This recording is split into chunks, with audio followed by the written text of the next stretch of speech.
자, 저희들 지도 한번 보세요. 화면에. 자, 세계 지도가 있습니다.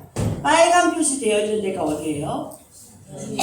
대한민국, 우리나라예요, 우리나라. 자, 여기서 우리 지금 성경의 무대가 되고 있는 이스라엘, 이집트, 애굽, 그 다음에 뭐 바벨론, 아수르 이런 데 어디 있는지 한번 찾아보세요. 우리 지금 성경의 무대가 어딘지 한번 찾아보세요. 네, 아프리카 오른쪽. 그쵸? 저 장화 모양 있는, 그쵸? 장화 이 뒤 끝에 부분, 그쵸? 신발로 치면 뒤에 끝에 부분이죠? 자, 한번 확대해서 여기, 그쵸? 그래서 요걸 확대해 보면 요 장화, 제가 말씀드린 요 신발의 끝부분인 거예요. 끝부분, 그쵸? 여기가 지금 성경의 무대가 되고 있습니다. 자, 그럼 여기를 조금 더 확대하면 제가 이렇게 삼각형 덧니같이 딱 껴들어간 요 부분 끝에 여기가 시내산이었죠. 그쵸? 시내산. 자, 여기가 시내산이었습니다. 그쵸? 그리고 여기가 이스라엘.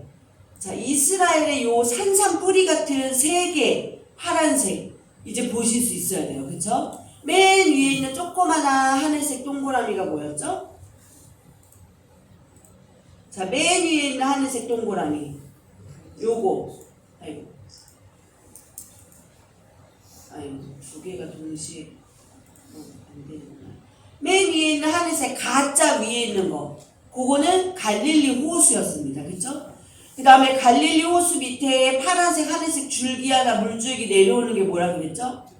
요단강. 그리고 그 밑에 이제 산삼 같이 되어 있는 애 걔가 뭐였다? 사해다. 그래서 요걸 기준으로 오른쪽이 뭐예요? 요단 동편이 되는 거고요. 왼쪽이 뭐예요?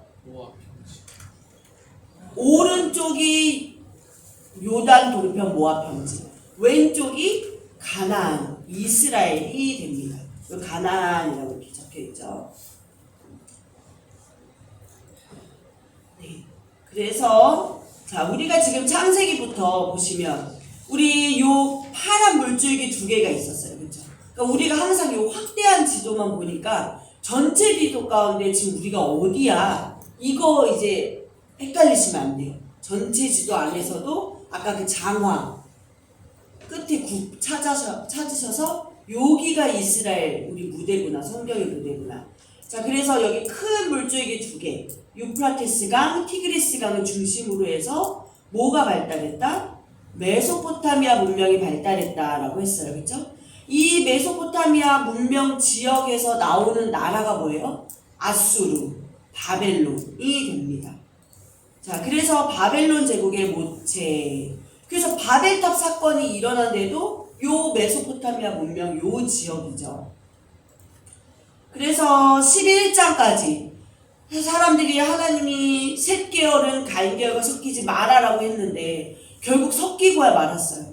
그래서 창세기 5장에 아담의 족보가 나오면서 주인공 누구를 찾았죠?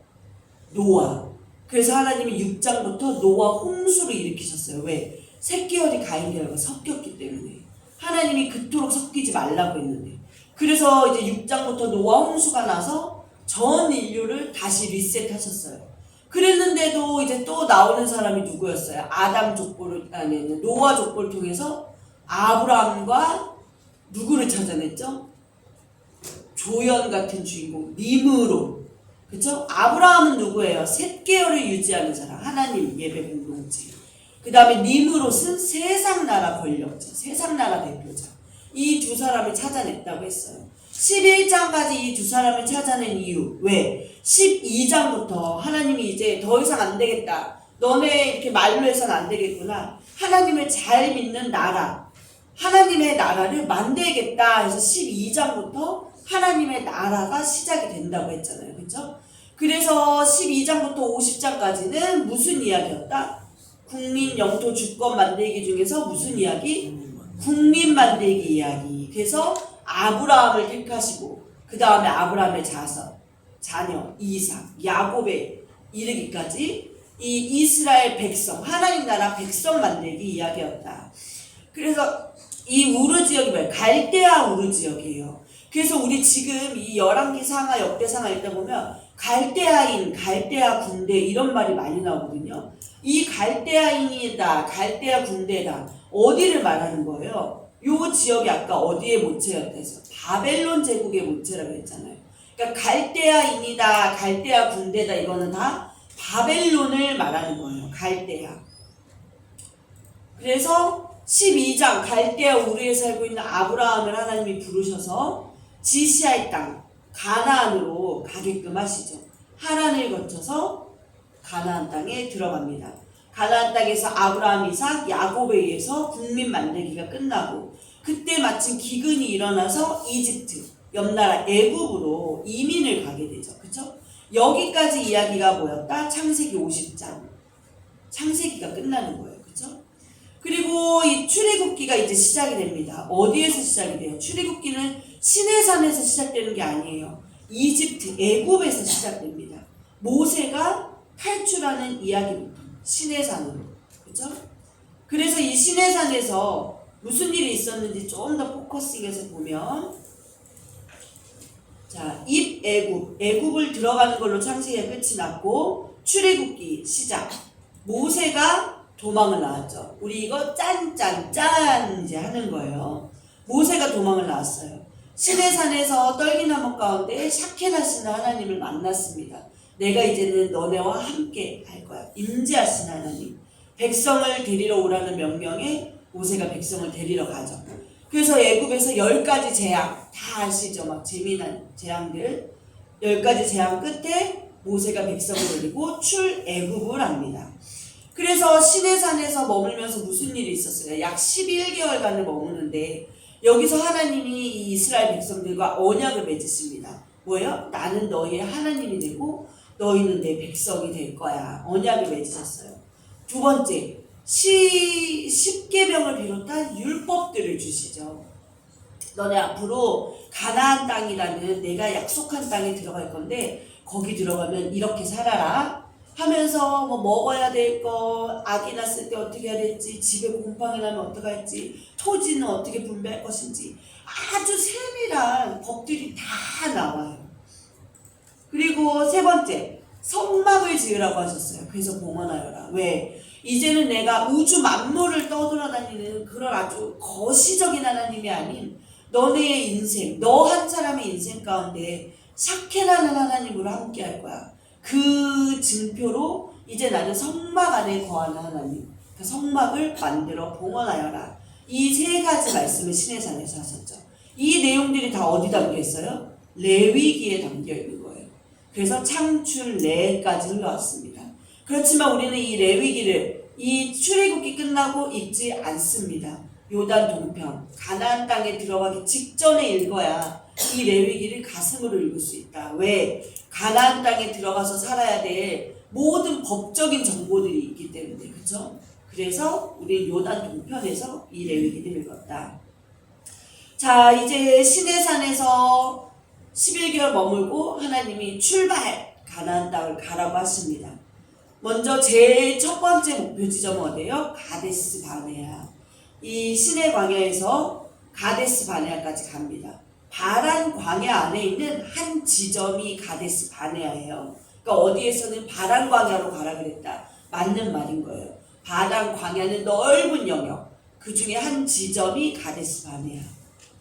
출발을 이제 합니다. 네, 이제 남방 부엘세바. 부엘세바가 어디예요? 가나안 땅의 최남단 경계선이라고 했죠. 그렇죠? 자, 이렇게 올라가려고 했어요. 그래서 하세롯, 엘랏 거쳐서 가데스 바네아로 들어갑니다. 가자마자 바로 한 일이 뭐였습니까? 가나안 땅 정탐이었어요. 그렇죠? 이거 아시는 거 입 밖으로 계속 내뱉으셔야 돼요. 머릿속으로 속으로만 대답하지 마시고 입 밖으로 내뱉어야 내 거가 됩니다. 정탐하라 그러셨어요. 그래서 요렇게 남북을 가로질러서 정탐을 하죠. 그렇죠?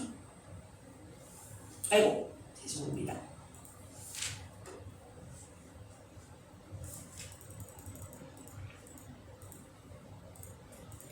정탐을 했어요. 근데 못하겠다 했죠. 그래서 결국 어떻게 됩니까? 이 사람들이 광야 생활 38년을 그저 먹다 죽는 인생으로 광야 1세대가 다 죽고 맙니다.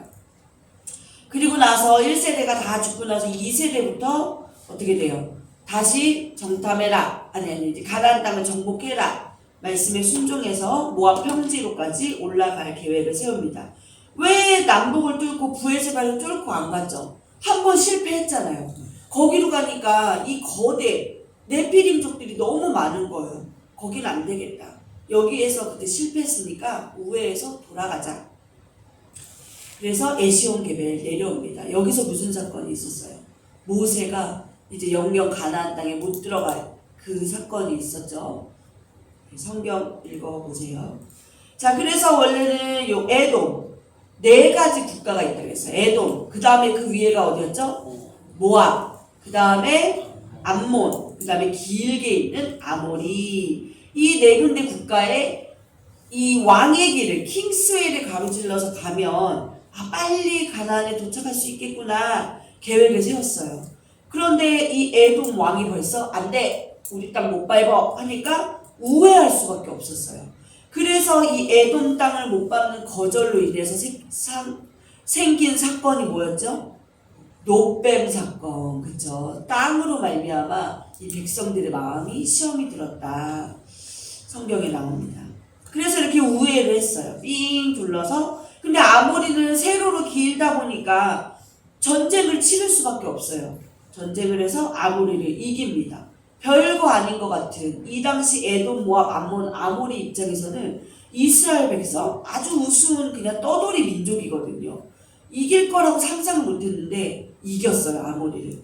그래서 가나안 땅을 들어가게 되는 거예요. 가나안 땅을 들어가기 직전에 이 모압 평지, 요단 동편 모압 평지에 앉아서 읽는 책이 뭐였다? 레위기. 그리고 또 마지막으로 이제 120세 늙은 모세가 고별 설교를 하죠.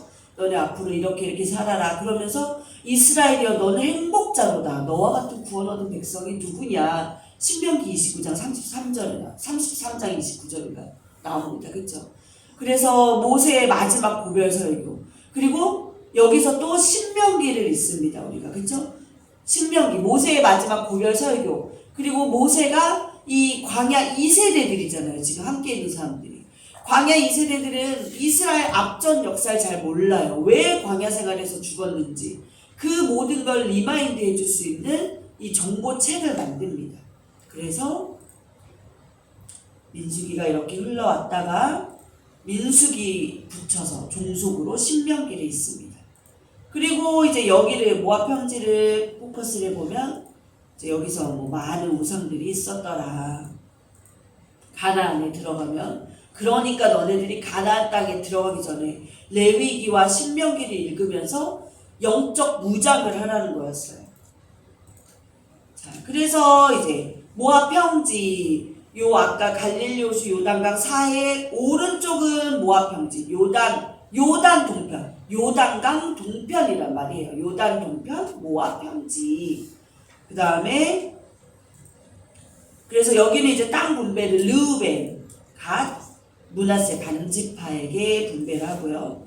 이 가나안 땅을 정복하고 나서 가나안 땅은 요단 서편, 서쪽에 있다. 그래서 이제 정복한 이야기가 여호수아이다.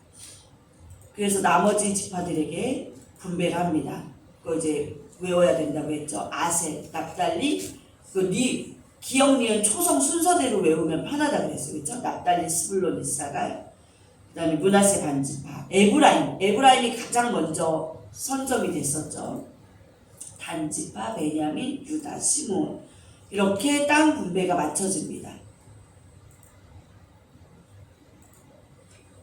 그래서 여기까지를 전체를 보면 가나안 우르에서 하나님이 부르신 아브라함이 가나안으로 들어가서 이집트까지 가는 게 창세기. 이집트에서 시내산 출애굽기, 시내산에서 받은 말씀이 레위기에 있다.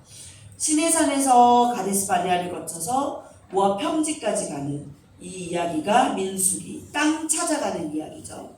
그리고 여기서 받은 종속 목록책이 신명기, 가나안 땅에 대한 정보책, 그리고 모세의 구별 선도, 신명기까지 이렇게 모세 오경이 흘러오게 됩니다. 가나안 땅에 정복하는 이야기 여호수아. 그래서 목소리 내서 한번 해볼게요. 참, 출, 레위기가 나오네요. 다음에 신명기, 네, 수까지 나왔습니다. 자, 이제 12지파가 땅을 다 골고루 나눠봤고요. 그쵸? 여기서 2지파는 빠졌다고 했어요. 레위 지파와 요셉은 빠져 있습니다. 그쵸? 대신 요셉 자녀들, 므낫세와 에브라임이 하나씩 분배를 받았어요. 그리고 레위 지파는 48개 성읍으로 흩어서 말씀 전무해라. 돈 벌고 살 생각하지 말고 말씀 사역에 전무해라. 이래서 이제 잘 살면 되는데 잘 살았다 못 살았다? 못 살았다. 그 이야기가 사사기. 그렇지만 그 가운데서도 하나님 나라에 대한 하나님의 뜻과 열심으로 다윗이라는 왕을 또 찾으시죠. 그 이야기가 룻기. 그래서 사사기 종속 목록 룻기가 나옵니다. 자, 그 다음에 이제 룻기에서 다윗 왕을 찾았어요. 그래서 다윗 왕이 본격적으로 등장하는 사무엘 이야기가 나옵니다. 사무엘 상에서 이 사무엘 선지자와 사울 왕 이야기가 사무엘 상에 나오고, 사무엘 하에 이제 다윗 왕 이야기가 나오죠. 1대 왕이 사울이 통치했고 2대 왕 다윗이 통치하죠. 그리고 이제 남북 전체 연합으로 다윗 왕이 통치하게 됩니다. 이 이야기까지가 사무엘 상하에 나오고, 이때 종속 목록이 다윗 왕이 쓴 시편이다. 그래서 사무엘상 종속 목록 시편. 자, 그 다음에 다윗까지는 잘 왔어요. 솔로몬도 초반에는 잘 왔어요. 근데 말년에 배교합니다. 그쵸? 수많은 이방 여인들과 정략 결혼을 하면서 그 이방 여인들이 갖고 온 이방 신에 그냥 홀딱 빠져 넘어가서 배교하게 되죠. 그래서 열왕기 상부터는 솔로몬 왕의 이야기가 나온다. 그리고 솔로몬 왕이 지은 잠언 전도서 아가가 이 세 편의 시가서가 종속 목록으로 된다. 근데 이제 솔로몬 왕이 가다가 그 아들 르호보암 때부터 나라가 갈라진다 해서 분열이 됐어요. 그쵸? 왜? 이 솔로몬의 부하 여로보암이 반역을 일으켜요. 그쵸? 왜 반역을 일으켰죠? 너무나 많은 성전과 궁전 건축에 너무나 그동안 백성들이 시달렸던 거예요. 이 민심을 다스리지 못했던 솔로몬, 그렇지만 이 민심을 잃고 다스렸던 여로보암, 신하 여로보암이 반역을 일으켜서 땅이 갈라집니다. 그래서 북방 이스라엘은 여로보암이 왕이 되고, 남유다는 솔로몬의 아들 르호보암이 이제 왕이 돼서 분열 국가가 시작이 됩니다. 이 이야기가 열왕기 상 어디 부분에 있다겠죠? 열왕기 상하는 총 몇 덩어리? 세 덩어리. 머리 부분, 몸통 부분, 꼬리 부분. 남북이 갈라지는 이야기는 어디 부분? 머리 부분. 머리가 뭐였죠? 솔로몬 이야기, 남북이 갈라지는 이야기까지가 머리 부분. 그 다음에 중간이 누구였어요? 몸통 부분이 누구였죠?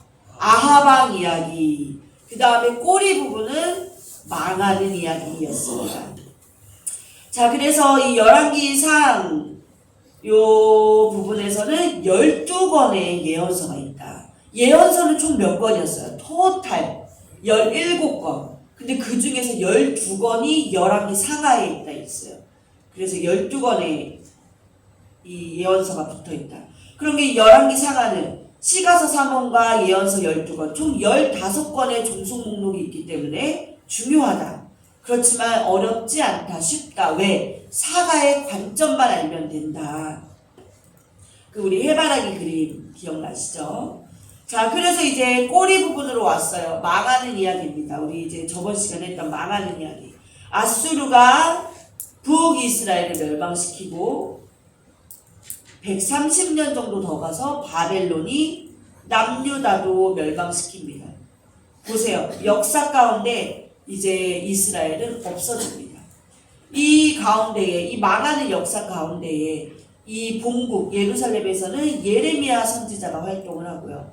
다니엘도 있었어요. 에스겔도 있었어요. 그런데 1차 포로로 다니엘이 잡혀가고요. 바벨론으로. 그러니까 1차 포로가 된 거죠. 2차 포로로 에스겔이 잡혀갑니다. 그래서 이제 우리는 무대 두 개를 동시 상영해야 된다. A 무대는 예루살렘, B 무대는 바벨론. 이게 예루살렘 일 다 끝나고 나서 바벨론 일을 보는 게 아니다. 동시에 두 개의 TV를 틀어놓고 있다. 그리고 그래서 무대 B 바벨론에서 다니엘과 에스겔 이 서신이 나오게 됩니다. 요거를 저희가 오늘 배울 거예요. 네, 그리고 예레미야가 애굽으로 내려가는 그 예레미야 후기 사역도 오늘 배울 부분입니다. 자, 우리 여태까지 했던 거 총 복습이었어요. 다 아시죠? 네, 다 아시는 이야기. 제가 한번 대표로 한번 아는 척을 해봤습니다. 자, 그러면 오늘 이야기로 들어가 볼게요.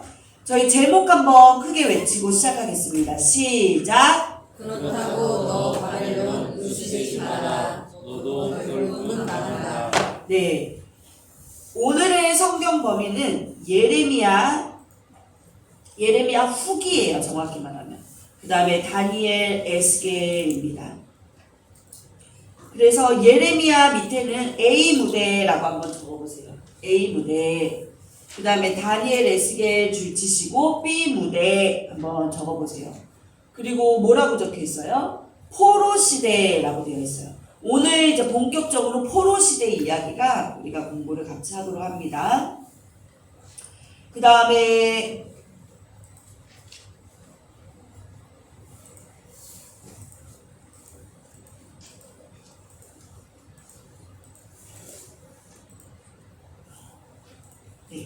한번 화면을 보세요. 저희는 지금 계속 물고기 그림 꼬리 부분을 공부하고 있는 중이에요.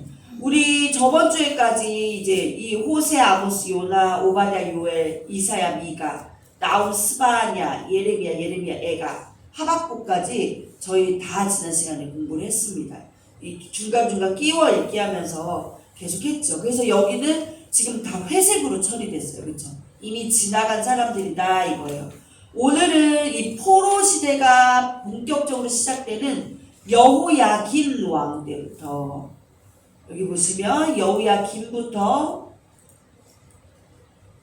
여호야긴, 시드기야 요 시대를 배우게 됩니다. 그래서 예레미야와 다니엘, 에스겔 빨간색으로 되어 있죠. 오늘 예레미야 후기까지 해서 다니엘, 에스겔 포로 시대 이야기를 보도록 하겠습니다. 자, 오늘의 포인트 이제 보실게요. 오늘의 포인트는 좀 되게 특이해요. 여태까지는 항상 1번, 2번, 3번 이런 식으로 나왔었는데 워크북 보시면 오늘은 이렇게 줄로 설명글로 되어 있어요. 중요한 내용입니다. 저희가 한번 읽으면서 제가 밑줄 부탁드리면 한번 밑줄 쳐보시기 바래요. 자, 오늘의 포인트 다 같이 함께 읽어봅시다. 지난주에는 유다 말기 역사와 거기에 연결되어 있는 예언서들을 공부했습니다. 그런데 그 예언서 중에서 예레미야는 특별히 따로 살펴보았습니다. 왜냐하면 유다가 멸망한 이후 바벨론 포로 시대와 붙어 있는 선지자가 예레미야이기 때문입니다. 자, 여기 왜냐하면부터 때문입니다까지 한번 줄여보세요.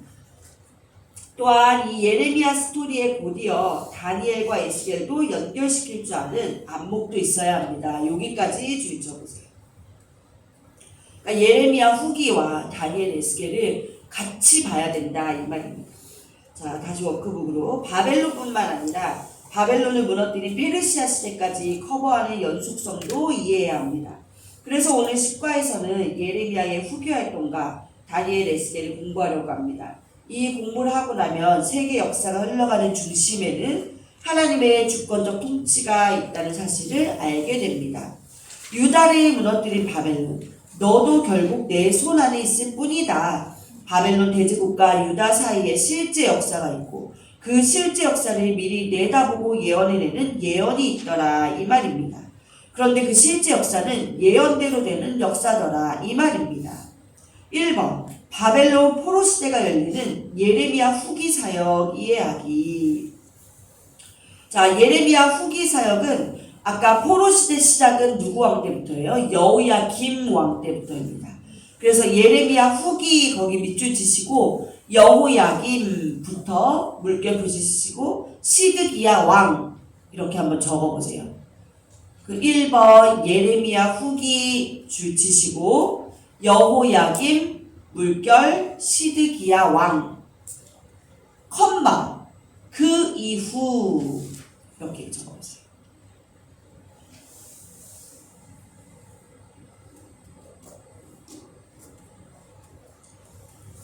네. 그 다음에 2번 다니엘 에스겔 이해하기 다 같이 함께 읽어봅시다. 자, 선지서인 예레미야에서 역사 정보를 찾아야 합니다. 구약 역사를 마무리할 때 예레미야의 후대 인생을 끼워 넣을 줄 알아야 합니다. 다니엘과 에스겔은 예언서이지만 내용 면에서는 포로 시대의 역사가 기록되어 있습니다. 자, 여기 줄쳐보세요. 다니엘과 에스겔은 예언서이지만 내용 면에서는 포로 시대의 역사가 기록되어 있습니다. 그래서인지 다니엘을 보면 바벨론 포로로 잡혀간 때로부터 페르시아가 바벨론을 정복한 그 이후까지 일어난 사건을 중심으로 기록하면서도 환상이 끼어 있습니다. 또한 에스겔을 보면 실제 역사를 기점에 놓고 그때 보여주신 하나님의 말씀을 풀어내고 있습니다. 이사야서도 1에서 35장까지는 예언의 내용이고 36에서 39장은 역사 기록이고 이어지는 40장에서 66장까지는 또다시 예언이었던 것 기억나죠? 마찬가지입니다. 다니엘과 에스겔도 그렇게 실제 역사 기록과 말씀, 환상으로 보여주는 미래사 예언 내용이 섞여 있습니다. 바벨론에 사로잡혀 시작되는 포로 시대의 역사를 왕정 시대와 연결해서 한 권으로 써놓은 역사 기록은 없습니다. 여기도 줄여보세요. 바벨론에 사로잡혀 시작되는 포로 시대의 역사를 왕정 시대와 연결해서 한 권으로 써놓은 역사 기록은 없습니다. 이제 이 역사 기록을 연결시킬 줄 아는 게 관건입니다. 어떻게 하면 될까요? 자, 여기서부터 주의치세요. 예레미야 후기 정보를 끄집어내서 왕정 후기에 붙이고 그 다음 다니엘과 에스겔이라는 예언서 속에 섞여있는 실제 역사를 끄집어내서 예레미야 후기 사역에 이어서 쪼매놓으면 그 실제 역사가 탁 나온답니다. 여기까지 주의치시면 돼요. 바로 그 역사를 찾아내는 일이 오늘 우리가 해야 할 일입니다. 10과를 이런 관점으로 공부해 봅시다. 그래야 예레미야, 다니엘, 에스겔 속의 예언이 읽어집니다. 아니면 의미가 깨달아지지 않습니다. 글자만 읽게 됩니다. 딴 생각하면서. 그래야 창세기 1장부터 흐르는 성경 전체 내용이 포로 시대에 와도 연결이 된답니다. 일맥상통하는 주제가 퍼즐처럼 맞추어지는 사실도 알게 된답니다. 즉 하나님은 왕이시다. 가인과 셋계열의 두 왕사 이런 큰 물줄기 속에서 세계사를 통합하는 안목을 갖게 된다는 말입니다. 자, 그래야 10과 제목도 이해된답니다. 10과 공부를 마치고 나면 그렇다고 너 바벨론 으스대지 마라. 너도 결국은 망한다. 이 말이 결론처럼 확 머리에 뜬답니다. 자, 오늘 무슨 공부를 하게 될지 아셨죠? 출발합시다. 네. 오늘 공부할 내용을 지금 여기 다 요약해 놓은 거예요. 이 내용으로 한번 공부를 시작해 보겠습니다. 자, 스카치 테이프 누가 한번 읽어 주시겠어요?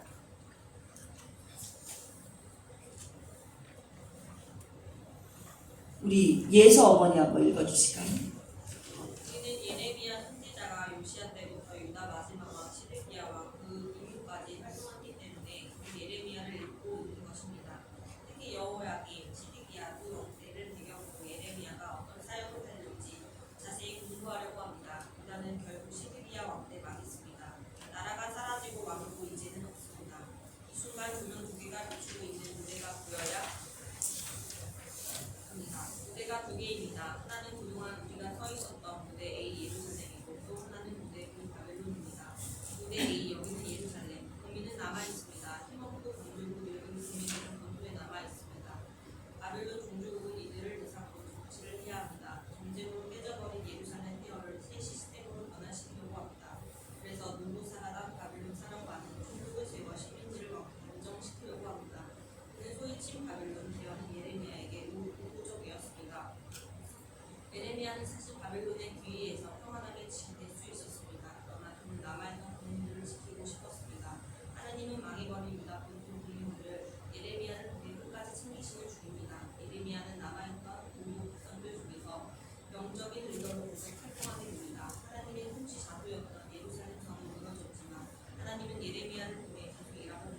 예, 여기까지. 자, 거기 문단 위에 무대 A, 여기는 예루살렘, 국민은 남아 있습니다. 여기 줄 쳐보세요.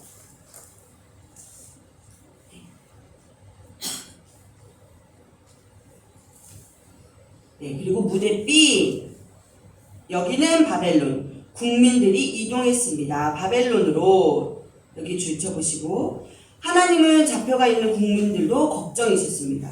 그들의 지도자도 있어야 하지 않겠습니까? 여기 줄 치세요.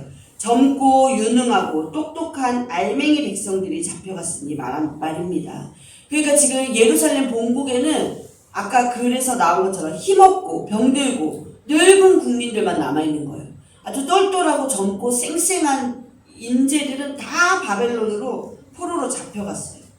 자, 워크북 계속 읽을게요. 나라는 없어졌지만 국민은 여전히 생존해 있는 겁니다. 이제 이름하여 포로 시대가 시작된 것입니다. 성경 흐름을 타고 여기까지 와 있는 우리도 생각 속에서 좌표 이동을 시켜야 합니다. 성경이 바벨론에 가 있는 주인공들에게로 쫙 서치라이트를 비추기 때문입니다. 성경은 우리한테 그쪽 무대를 보라고 합니다. 그래서 우리도 저 바벨론 쪽으로 옮겨가야 합니다. 이미 여호야긴 왕 때 잡혀간 다니엘이 있습니다. 여호야긴 왕이 잡혀갈 때 함께 잡혀간 에스겔도 보입니다. 포로 시대가 시작되었습니다. 자, 그럼 본토 예루살렘의 예레미야, 바벨론의 다니엘, 에스겔 스토리가 창세기 12장 1절부터 시작된 하나님 나라의 흐름 속에서 어떤 의의가 있단 말인가? 바벨론에 잡혀가 나라가 망하는 것이 끝이란 말인가? 결국 바벨론이 가장 큰 나라란 뜻인가? 하나님 나라가 망해서 없어졌는데 도대체 이 포로시대 역사에 무슨 의미가 있단 말인가? 이런 질문을 안고 다니엘과 에스겔, 포로시대를 열어봅시다.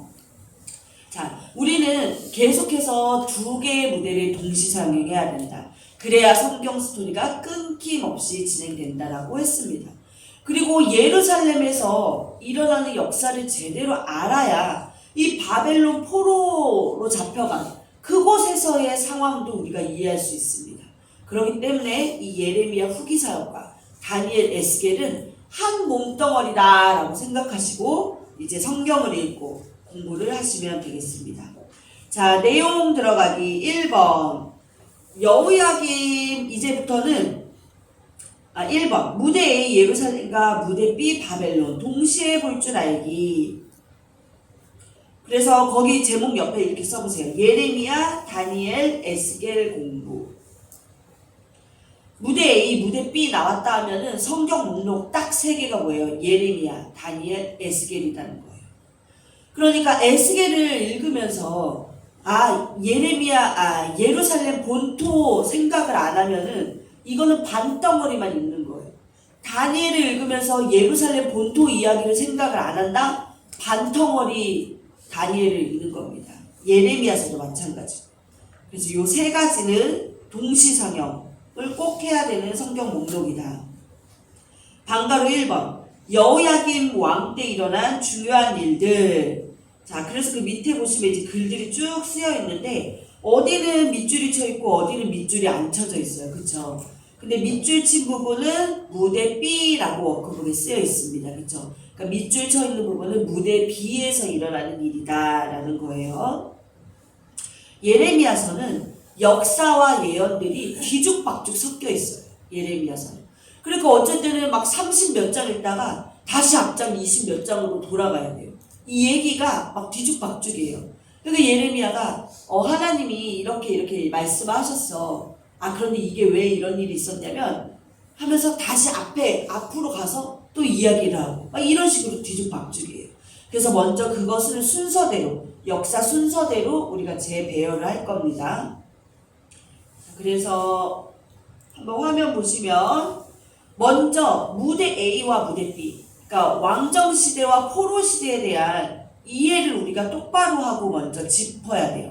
이 포로시대 하면 보통 왕정시대가 끝나고 나서, 그러니까 이스라엘 왕들이 이 물고기 그림에서 보시면 이 왕들의 역사가 다 끝나고 나서부터가 포로시대다. 이렇게 생각하시는 분들이 많아요. 그러니까 이제 여기서부터가 포로시대다. 여기 시드기가 끝나면. 이렇게 생각하시는 분들이 많은데 그게 틀린 생각이다라는 거예요. 틀렸다라는 거예요. 왕정 시대가 흘러가다가 여호야김 왕 때부터 포로 시대가 시작된다 그랬어요. 그러니까 왕정 시대 끝나고 포로 시대는 B 틀린 거예요. 왕정 시대 흘러가다가 요시야, 여호아스, 여호야김 때부터 포로 시대가 시작이 된다. 그래서 다니엘이 잡혀가고 에스겔이 잡혀가고 여호야김 때 에스겔이 잡혀가고요. 시드기야 왕 때는 시드기야가 3차 포로로 잡혀가는 거예요. 그래서 요거 왕정 시대와 포로 시대는 오버랩 된다. 이 겹치는 부분이 있다. 요거를 반드시 이해를 하셔야 됩니다. 자, 그리고 이제 우리 왕정 시대 꼬리 부분 역사에서 요시야, 여호아스를 지나서 여호야김 왕 때부터 1차 포로가 발생했다 그랬어요. 그래서 여호야김 왕 때부터 포로 시대가 시작이다. 바벨론이 남유다를 멸망시키는데 예레미야는 본국에서 계속 활동하고요. 다니엘은 1차 포로로 바벨론, 에스겔은 2차 포로로 바벨론으로 포로 잡혀갔다. 그래서 이제부터 두 무대가 있다. 제가 계속 반복하는 이유는 굉장히 중요하기 때문입니다. 오늘은 이거만 아시면 되는 거예요. 자, 그러면 책으로 워크북으로 다시 가셔서 자, 양가로 1번 이 여호야김 왕 때 무슨 일이 일어났냐? 양가로 1번 여호야김 1년 제1차 갈그미스 전투 이집트가 유다를 정복하고 여호야김을 왕으로 세우고 조공받음. 우리 이거 저번 주에 이제 막 눈치 보는 그림 보면서 이제 하셨었죠. 자, 갈그미스 지역은 굉장히 중요한 요충지였다. 왜? 아시아, 유럽, 아프리카로 다 뻗어갈 수 있는 아주 전쟁의 핵심 지역이었기 때문에, 그죠? 그래서 이제 이 땅을 차지하려고 먼저 누가 올라왔다 그랬어요? 바벨론의 느보폴라살 왕이, 나보폴라살 왕이 올라갔다 그랬어요. 갈그미스로. 그랬더니 이제 애굽, 이 당시만 해도 애굽과 어디야? 바벨론은 비등비등한 국력을 갖고 있었잖아요. 그죠? 이 애굽에서는 어라? 저 바벨론 뭔데 지가 갈그미스를 차지하겠다고 올라가? 가만히 못 있지? 애굽 왕 바로 누구도 올라갑니다. 근데 올라가다 보니까 누구 왕이 있어요? 요시야 왕이 있는 거예요. 요시야 왕 어떻게 했죠? 죽임을 당했어요. 죽였어요. 그리고 나서 여호아스를 왕으로 세워놓고 올라갑니다. 올라갔는데 갈그미스 1차 전투 누가 이겼어요? 비겼어요. 무승부였어요. 그래서 바벨론의 나부콜라스 왕은 본국으로 돌아가고 바벨론으로 이 애굽의 바로누고 왕은 자기 땅으로 또 돌아가야 되죠. 돌아가다가 이제 여기 딱 왔는데 여호아스 왕이 세워져 있는 거예요. 누가 세웠어요? 국민들이 세웠어요. 국민들이. 요시야 왕이 죽고 없으니까. 그러니까 이 애굽 왕 입장에서는 열이 받는 거예요. 니네가 뭔데 스스로 왕을 세워? 그러면서 여호아스 왕을 잡아갑니다. 그리고 여호야김을 왕으로 세워놓고 가는 거예요. 그리고 이제 바로누고는 애굽으로 여호아스 왕을 죽이고 갑니다. 그렇게 해서 이제 세 번째 왕 여호야김이 왕이 된 거예요. 그래서 여호아스 왕은 3개월밖에 그 즉위를 못했다고 했었어요. 그렇죠? 그러니까 이 여호야김을 왕으로 세운 애굽. 그러니까 여호야김은 누구의 눈치를 봐야 돼요? 애굽의 눈치를 봐야 돼요. 자기를 왕으로 세웠으니까. 근데 처음에는 여호야김 왕이 막 그렇게 눈치를 봐요. 조공을 바쳐요. 그러다가 배신을 하죠. 배신을 합니다. 그러니까 이제 어떻게 돼요? 애굽에서는 화가 나겠죠, 또. 그쵸? 애굽에서는 화가 납니다. 아직까지는 포로 시대는 아니에요. 그런데 이 여호야김 왕이 한 3년이 지나고 이 4년차 됐을 때 그때 갈그미스 2차 전투가 벌어집니다. 여호야김 4년째에 갈그미스 2차 전투가 벌어지는 거예요. 그래서 우리 워크북 보시면 양가로 2번 여호야김 4년 3년이 지난 후에라고 되어 있죠. 거기 옆에 제2차 갈그미스 전투라고 적어보세요.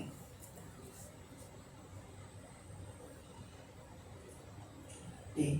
여호야김 4년 때에 이 갈그미스 2차 전투가 발발이 됩니다. 이때 이제 바벨론에서는 새로운 왕, 나부콜라살 왕의 아들인 느부갓네살 왕이 즉위하고 있을 때였어요. 이 느부갓네살 왕은 전쟁의 귀재다. 그래서 이제 갈그미스로 올라갑니다. 이 바로누고 왕도 나도 같이 싸울 거야. 또 이제 애국도 올라가는 거예요. 근데 여기서는 누가 이겨요? 이번에 이 바벨론이 승리를 합니다. 그래서 바벨론이 이제 도망가는 애국 왕을 쫓아서 이 유다 쪽으로 내려오고 있었어요. 그러다 보니까 이제 여호야김은 누구 눈치를 봐야 돼요? 이제는 이 패권을 바벨론이 잡았으니까 애굽의 눈치를 봤다가 이제 바벨론의 눈치를 봐야 되는 거예요. 그러니까 어떻게 돼요? 바벨론에게 조공을 또 바치기 시작을 합니다. 애굽 입장에서는 배신을 한 거죠. 자, 그래서 동그라미 1번 바벨론이 이집트, 유다를 정복. 여호야김은 이번에 바벨론의 조공을 바치라고 되어 있습니다. 그리고 이제 이때 동그라미 2번 다니엘은 포로로 잡혀감. 이 느부갓네살 왕이 애굽 왕을 쫓아서 이제 막 내려가다가 남유다에 딱 왔어요. 그래서 이때 남유다 1차 침공을 합니다. 그러니까 우리는 고래 싸움에 그냥 새우등이 터지는 거예요. 그냥 지나가는 길목에 있었는데 우리를 쳤어요. 1차로 바벨론이. 이러면서 여호야김 왕 제4년 때부터 포로 시대가 시작되면서 다니엘이 1차 포로로 잡혀가는 거예요. 거기 동그라미 2번 다니엘은 포로로 잡혀간 거기 옆에 포로 시대의 시작이라고 한번 적어보세요.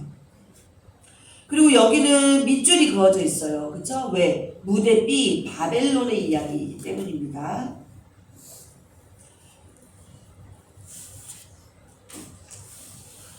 자, 그래서 이때 보시면 동그라미 3번 이때 누가 활동하냐? 하박국 선지자도 활동을 합니다.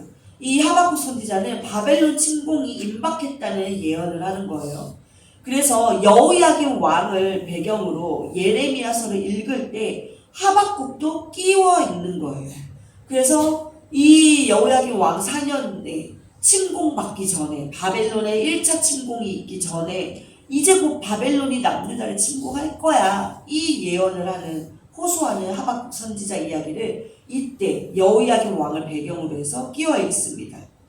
그러면 예레미야와 함께 하박국이 이제 본국 예루살렘 무대 A에서 활동을 하고 있을 때 무대 B에서는 무슨 일이 일어나고 있습니까? 동그라미 4번 여호야김 4, 5년경에 느부갓네살 신상 사건으로 다니엘이 급부상함. 여기 밑줄 쳐 있어요. 그렇죠? 이게 뭐예요? 무대 B 바벨론에서 일어나는 일이다 이겁니다. 우리 다니엘서 2장으로 한번 가볼게요. 다 같이 한번 읽어보겠습니다. 다니엘서 2장 2장 소제목이 뭐예요? 느부갓네살의 꿈이에요. 꿈. 그래서 1절 보시면 느부갓네살이 다스린 지 2년이 되는 해에 느부갓네살이 꿈을 꾸고 이 느부갓네살 왕이 꿈을 꿉니다. 그래서 2장 25절 소제목을 보시면 다니엘이 꿈을 해석하다 라고 나와 있어요. 다니엘이 이 느부갓네살 왕의 꿈을 아주 기가 막히게 해석을 합니다. 이 해석하는 사건으로 말미암아 다니엘은 고위 공직자로 급부상을 하는 거예요. 그러니까 한낱 포로의 신분에서 고위 공직자로 완전 급부상을 합니다. 자, 여기까지가 이제 여호야김 시대 때 일어난 일이고요.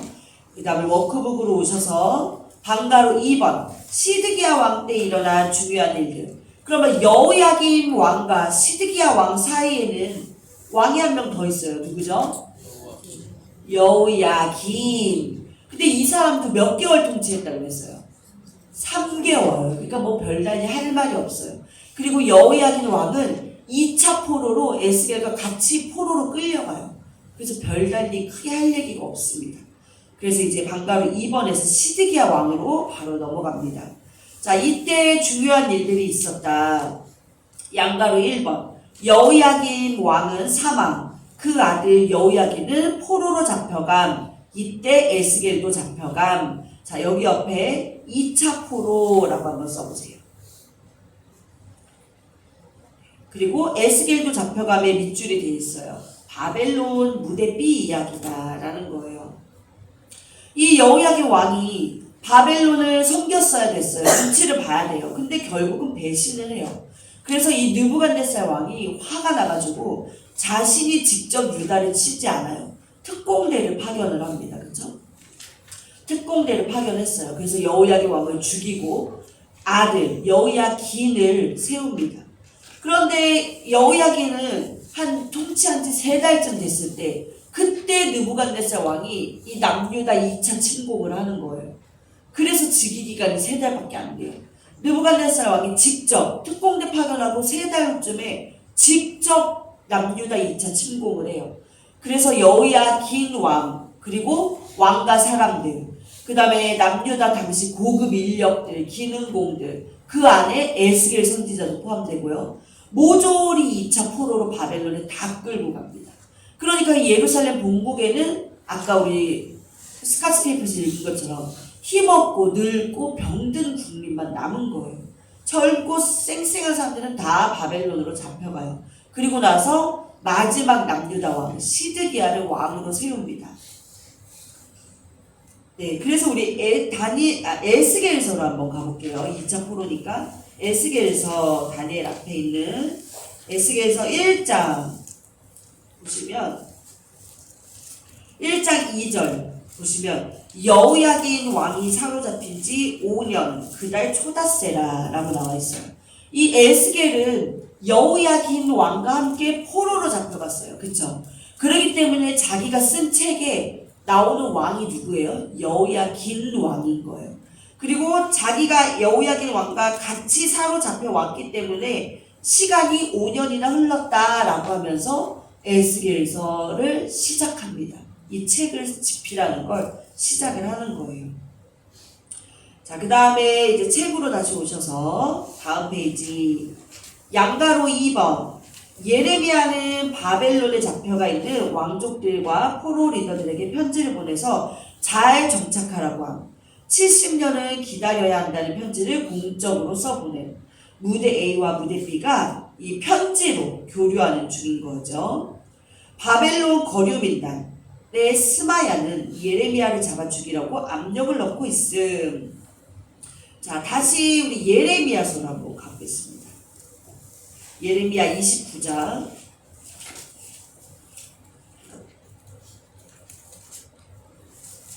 자, 이렇게 2차 포로까지 발생을 해서 바벨론에 가 있는 상태에서 이제 본국에는 힘없고 늙은 국민들과 예레미야가 남아있고 이 바벨론 옆쪽에는 다니엘, 에스겔 다 들어가 있는 상태예요. 이때 뭐라고 합니까? 예레미야가 바벨론 포로들에게 거류민단, 거류하고 있는 사람들, 그 사람들에게 편지를 써서 공적으로 보내요. 29장 소제목이 뭐예요? 포로에게 보낸 예레미야의 편지입니다. 그래서 2절 보세요. 그때는 여고니아 왕, 여고니아는 여호야긴 왕을 말합니다. 여고니아 왕과 왕과 궁중 내시들과 유다와 예루살렘의 고관들과 기능공 토공들이 예루살렘에서 떠난 후라. 그쵸? 2차 포로 때 다 잡아갔어요. 다 떠난 후에 이 예레미야가 본국에 있다라는 거죠. 그래서 이 예레미야의 편지 내용이 4절부터 23절까지 쭉 이어집니다. 이 예레미야 편지 내용이 뭐냐면 4절 보세요. 만군의 여호와 이스라엘의 하나님께서 예루살렘에서 바벨론으로 사로잡혀 가게 한 모든 포로에게 이와 같이 말씀하시니라. 이 포로를 향한 하나님의 말씀을 받아 예레미야가 편지를 씁니다. 5절 너희는 집을 짓고 거기에 살며 바벨론에서 집 짓고 살아라. 텃밭을 만들고 그 열매를 먹어라. 6절 아내를 맞이하여 자녀를 낳으며 너희 아들이 아내를 맞이하며 너희 딸이 남편을 맞아 그들로 자녀를 낳게 하여 너희가 거기에서 번성하고 줄어들지 아니하게 하라. 7절 마지막에 보시면 그 성읍이 평안함으로 너희도 평안할 것임이라. 8절 만군의 여호와 이스라엘 하나님께서 이와 같이 말하노라. 너희 중에 있는 선지자들에게와 점쟁이에게 미혹되지 말며 너희가 꾼 꿈도 고지 듣고 믿지 말라. 왜요? 9절. 내가 그들을 하나님이 그들을 보내지 아니하였어도 그들이 내 이름으로 거짓을 예언함이라. 여호와의 말씀이니라. 그래서 10절. 여호와께서 이와 같이 말씀하시니라. 바벨론에서 70년이 차면 내가 너희를 돌보고 나의 선한 말을 너희에게 성취하여 너희를 이곳으로, 그러니까 예루살렘 본국으로 돌아오게 하리라 라고 말씀하시면서 이 편지를 쭉 썼어요. 그러니까 뭐예요? 요약하자면 얘들아, 너네 바벨론에 지금 포로로 잡혀있는 이스라엘 백성들아, 거기서 너네 자녀도 낳고 결혼도 하고 또 자녀도 시집장가 보내고 손주 손녀 낳고 잘 먹고 잘 살으라 이거예요. 그리고 니네가 사는 그 바벨론 땅의 평안을 위해서 기도해라. 그래야 너희도 평안할 거야. 왜? 하나님이 너네 70년 동안만 거기 있게 하신다 그랬어. 70년이 지나면 다시 본국으로 귀환한다고 하셨어. 약속하셨어. 그러니까 70년 동안 거기서 그냥 평안하게 잘 살아. 괜히 거기서 막 반 바벨론 운동하고 괜히 들쑤시지 마. 그러면 너네들이 더 핍박을 받을 거 아니야. 그러니까 평안하게 나라의 평안을 구하면서 너네도 평안하게 잘 살아라 라고 편지를 쓴 거예요. 그랬더니 이제 무대 B에서 이 바벨론에서 예레미야의 이 편지를 받고 화가 난 한 사람이 있었어요. 누구냐? 이 스마야라는 사람이에요. 이 사람은 하나님을 안 믿는 사람이고 애국심에 불타는 그런 정의로운 사람인 거예요. 그 동네 리더 같은. 이 스마야가 아주 화가 불같이 나서 이 본국 A에 있는 제사장들에게 편지를 보냅니다. 그게 어디냐? 이제 26절 한번 보세요. 24절 소제목이 뭐예요? 스마야에게 보낸 편지와 여호와의 말씀. 그래서 뭐라 그러냐면요. 25절. 너는 르알람 사람 스마야에게 이같이 말하여 이르라. 25절. 만군의 여호와 이스라엘의 하나님께서 이와 같이 말씀하여 이르시되 너가 너 이름으로 예루살렘에 있는 모든 백성과 제사장 마아세야의 아들 스바냐와 모든 제사장에게 글을 보내 이르기를. 뭐예요? 스마야가 26절부터 나오는 내용으로 편지를 썼다 이거예요. 그럼 도대체 스마야는 이 무대 A에 있는 제사장들에게 무슨 내용의 편지를 썼냐? 보시면 26절 보세요. 여호와께서 너를 제사장 여호야다를 대신하여 제사장을 삼아 여호와의 성전 감독자로 세우시는 모든 미친 자와 선지자 노릇을 하는 자들을 목에 씌우는 나무 고량과 목에 씌우는 쇠고랑을 채우게 하시면은, 그러니까 여기서 말하는 너라는 거는 본국에 있는 모든 제사장들을 지칭하는 거예요. 스마야가 이 예루살렘에 있는 제사장들아, 너네를 하나님이 세우신 것은 이 미친 선지자 노릇하는 사람들 다 잡으라고 너네 세운 거 아니냐. 그런데 27절. 이제 내가 어찌하여 너희 중에 선지자 노릇을 하는 아나돗 사람 예레미야를 책망하지 아니하느냐. 너네 하나님이 미친 사람 잡으라고 이렇게 했는데, 미친 선지자 노릇하는 사람 왜 예레미야는 안 붙잡는 거야? 라면서 책망을 하는 거예요. 28절. 그가 바벨론에 있는 우리에게 편지하기를 오래 지내야 하리니 너희는 집을 짓고 살며 밭을 일구고 그 열매를 먹으라 하셨다 하니라. 예레미야가 우리한테 뭐라고 편지 쓴 줄 알아? 거기서 오래 70년 살아야 된대. 그러니까 잘 먹고 잘 살랜다. 이게 말이나 되는 얘기냐? 이러면서 지금 스마야가 완전 강력하게 항의 편지를 보낸 거예요. 이 예루살렘에 있는 모든 제사장들에게. 그러니까 이 스마야는 바벨론에서 뭐 하고 있는 거예요? 예레미야를 당장 잡아라. 잡아 죽여라. 저 미친 선지자 노릇하는 저 사람. 미치광이 잡아야 된다. 막 예레미야 반역 운동을 하고 있는 거예요. 이제 상황이 좀 이해되시죠? 그러니까 무대 A, 예루살렘에 있는 예레미야. 무대 B, 바벨론에 있는 이 포로 잡혀간 이스라엘 백성. 관계가 어떠했을까? 한번 잘 상상하면서 따라오세요. 관계가 어떠했을까요? 워크북 양가로 3번. 예루살렘에서는 반바벨론 나라들이 연합회의를 하는 등 반바벨론 운동이 심하게 일어나 이때 예레미야는 바벨론의 승리로 끝날 것이라고 행동 예언을 함. 이 편지 사건 이후에 이 예루살렘에서는 시간이 지날수록 아 그래 맞아 예레미야의 말이 맞아 이렇게 흘러가는 게 아니라 약간 스마야의 말처럼 흘러가고 있어요. 그래 이거 바벨론 이거 아니잖아. 반바벨론 운동이 막 일어나고 있는 거예요. 그 정치인들, 이 기득 세력들이 예언자들이 반바벨론 정책을 막 주장하고 밀어붙이기 시작합니다. 그래서 결국 이 시드기야 왕이요 예루살렘에서 이제 유다를 중심으로 주변 국가를 뭐 에돔, 모압, 암몬, 두로, 시돈 이 나라 왕들을 모아서 국제 회의를 열어요. 그리고 이때 예레미야가 하나님이 시키신 행동 예언을 합니다. 우리 예레미야 27장으로 앞으로 한번 다시 가볼게요.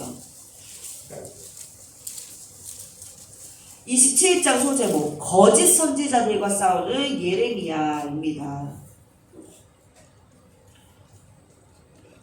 자, 2절 보세요. 여호와께서 이와 같이 내게 말씀하시되 너는 예레미야는 줄과 멍에를 만들어 내 목에 걸고 3절 유다의 왕 시드기야를 보러 예루살렘에 온 사신들의 손에도 그것을 주어 에돔의 왕과 모압의 왕과 암몬 자손의 왕과 두로의 왕과 시돈의 왕에게 보내며 그 뭐야 이 나라 사람들이 지금 예루살렘에 모여서 국제 회의하고 있는 거예요. 야 우리 똘똘 뭉쳐서 저 바벨론 저거 우리 무찔러야 되지 않겠냐 반대해야 되지 않겠냐 이렇게 지금 연합을 하고 있는 거예요. 이때 하나님이 예레미야에게 뭐라고 하신 거예요? 줄과 멍에를 만들어 내 목에 걸어라 라고 하신 거예요. 자, 이 예레미야가 이 목에 죄수들이라 하고 있는 그 멍에를 메고 나타납니다. 이렇게 하고 있는 그 멍에를 메고 나타나요. 이 국제 사신들 앞에서 그걸 다 보여주는 거예요. 행동으로 예언을 하는 거예요. 무슨 말을 하고 싶은 거예요? 너네들 아무리 니네들끼리 모여서 국제회의를 하고 뭐 머리를 모아서 힘을 모아서 연백을 하고 난리를 쳐도 소용없어. 우리 결국 다 바벨론 앞에 요모할 욕공 될 거야. 그러니까 죄수처럼 다 이렇게 된다. 이 모양 이 꼴로 우리 다 바벨론의 포로로 잡혀가게 된다라는 거예요. 왜 이런 행동 예언을 한 거예요? 너네 두고 봐라. 이 하나님의 말씀대로 역사가 흘러갈 거야. 역사의 주관자는 하나님이셔. 그러니까 너네 나중에 분명히 그래 맞네. 그때 하나님 말씀이 맞았네 하면서 하나님을 인정할 수밖에 없을 거야. 그러니까 지금 인정해라 이거예요. 지금.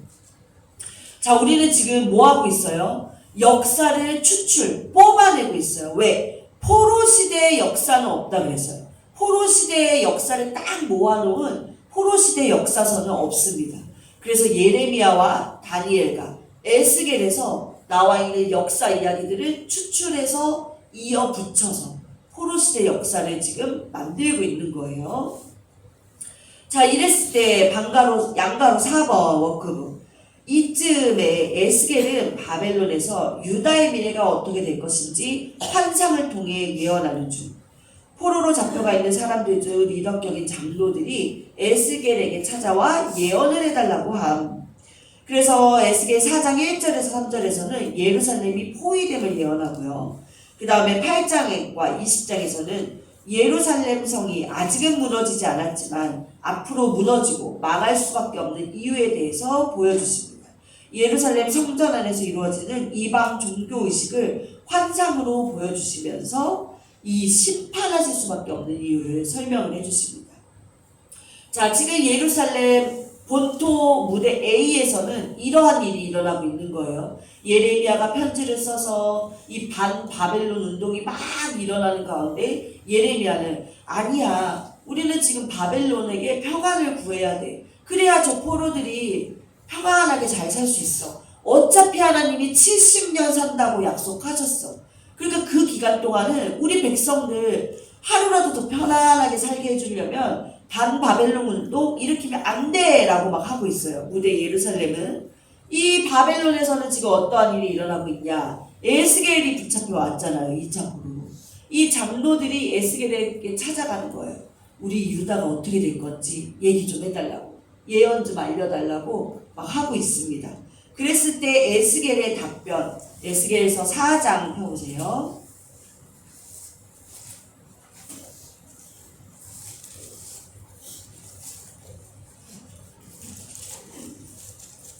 자, 장로들이 우리 어떻게 될 것 같아? 예루살렘 남유다 역사 어떻게 될까?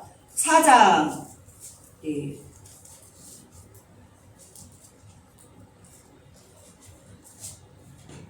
4장 소제목. 예루살렘을 그리고 애워싸라. 예루살렘을 이렇게 그림으로 그리고 애워싸라는 거예요. 뭐예요? 4장 1절. 인자야 토판을 가져다가 그것을 내 앞에 놓고 한 성읍 곧 예루살렘을 그 위에 그리고. 예루살렘을 그려봐. 2절. 그 성읍을 에워싸되 그것을 향하여 사다리를 세우고 그것을 향하여 흙으로 언덕을 쌓고 그것을 향하여 진을 치고 그것을 향하여 공성태를 둘러 세우고. 또 3절. 또 철판을 가져다가 너와 성읍 사이에 두어 철벽을 삼고 성을 포위하는 것처럼 에워싸라. 이것이 이스라엘 족속에게 징조가 되리라. 뭐예요? 예루살렘이 지금 포위된 형상을 그림으로 그리게 하시는 거예요. 뭐예요? 앞으로 이렇게 포위당하고 멸망당할 이 유다의 미래를 하나님이 보여주신 거예요. 이 예언을 받고 이 에스겔은 장로들에게 이걸 답변을 합니다. 그리고 이제 또 8장으로 가보세요. 왜 예루살렘 성이 무너질 수밖에 없는지 그 이유를 하나님이 또 환상 가운데 에스겔 선지자에게 보여주십니다. 아직은 예루살렘 성이 무너지지 않았어요. 앞으로 무너질 거야. 왜? 8장 소제목 예루살렘의 우상숭배라고 되어 있습니다. 자, 8장 3절 보시면 그가 손 같은 것을 펴서 내 머리털 한 모숨을 잡으며 주의 영이 나를 들어 천지 사이로 올리시고 하나님의 환상 가운데 나를 이끌어 예루살렘으로 가서. 그러니까 에스겔은 지금 어디 있는 사람이에요? 바벨론에 있는 사람이잖아요. 근데 환상 가운데 하나님이 나를 잡아서 예루살렘에 갖다 놓으셨다 이거예요. 안뜰로 들어가는 북향한 문에 이르시니 거기에는 질투의 우상 곧 질투를 일어나게 하는 우상의 자리가 있는 곳이라. 그러면서 우상의 자리가 있다고 보여줬어요. 9절. 또 내게 이르시되 들어가서 그들이 거기에서 행하는 가증하고 악한 일을 보라 하시기로. 10절. 내가 들어가 보니, 그러니까 예루살렘 성전 안에 들어가는 거예요. 각양 곤충과 가증한 짐승과 이스라엘 족속의 모든 우상을 그 사방 벽에 그렸고 성전 벽에 가증한 우상을 다 그렸대요. 11절. 이스라엘 족속의 장로 중 70명이 그 앞에 섰으며 우상 앞에 섰으며 사반의 아들 야사냐도 그 가운데에 섰고 각기 손에 향로를 들었는데 향연이 구름같이 오르더라. 뭐예요? 우상을 보면서 예배하고 있었다 이거예요. 이 70명의 장로들이 우상 숭배하고 있더라. 14절 13절. 또 내게 이르시되 13절. 너는 다시 그들이 행하는 바 다른 큰 가증한 일을 보리라 하시더니. 14절. 그가 또 나를 데리고 여호와의 전으로 들어가는 북문에 이르시기로 보니 거기에 여인들이 앉아 담무스를 위하여 애곡하더라. 이 담무스가 뭐냐면 바벨론 사람들이 이 섬기는 식물의 신이에요. 그런데 그러니까 우상인 거죠. 우상. 그런데 이게 무엇을 신격화한 거냐? 니므롯을 신격화한 거예요. 니므롯. 우리 니므롯 아까 창세기 11장 나왔었죠. 이 노아의 족보에서 찾아낸 두 주인공 아브람과 니므롯. 세상 나라의 권력자, 세상 나라 왕을 대표하는 니므롯. 이 니므롯 왕이 한 게 뭐예요? 이제 바벨탑. 그쵸? 그 바벨론이잖아요, 지금. 그렇게 하고 있던 바벨론 사람들이 이 신격화한 거예요, 니므롯을. 그래서 담무스라고 해가지고 우상숭배를 하고 있더라. 그 다음 15절 중반에 인자야 내가 그것을 보았느냐 너는 또 이보다 더 큰 가증한 일을 보리라. 16절. 그가 또 나를 데리고 여호와의 성전 안뜰에 들어가시니라.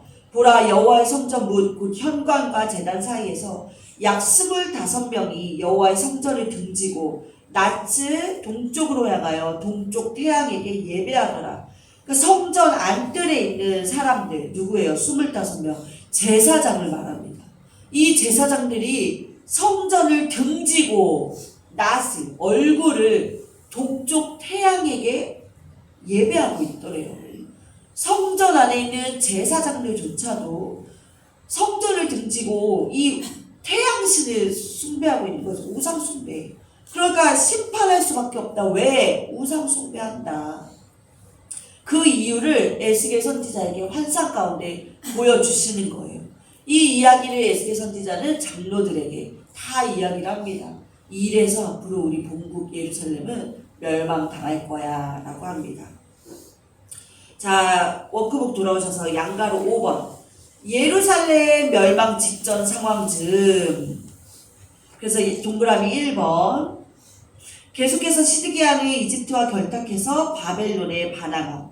한때 바벨론의 포위가 풀어지고 이집트가 세력을 얻기도 함. 자, 우리 예레미야서로 가보실게요. 왔다 갔다 정신이 없으시죠? 예레미야 몇 장으로 가시냐면 37장. 지금까지 이야기를 잘 정리하셔야 돼요. 이제 지금 2차 포로가 다 2차 포로까지 다 생기고 나서 A에서 예레미야에게 있는 일들, 본국 B에서 무대 B의 바벨론에서 지금 에스겔에게 일어난 일들 보고 있습니다.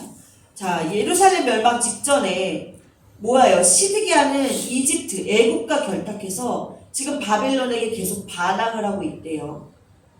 한때 바벨론의 포위가 풀어지고 이집트가 세력을 얻었대요. 그래서 37장 11절 보시면 갈대아인의 군대는 어디라 그랬죠? 바벨론의 군대라 그랬죠. 바벨론의 군대가 바로의 군대, 바로 애굽의 군대를 두려워하여 예루살렘에서 떠나네. 그러니까 한때 바벨론보다 애굽의 힘이 더 살짝 센 때가 있었던 거예요. 아주 한시적으로. 그러니까 바벨론 군인들이 이제 물러납니다. 이 상황에서 무슨 일이 일어나냐? 이 예루살렘에 있는 고관들이 야, 그봐, 뭐 바벨론을 따라야 된다고? 예레미야 저거 순엉터리야.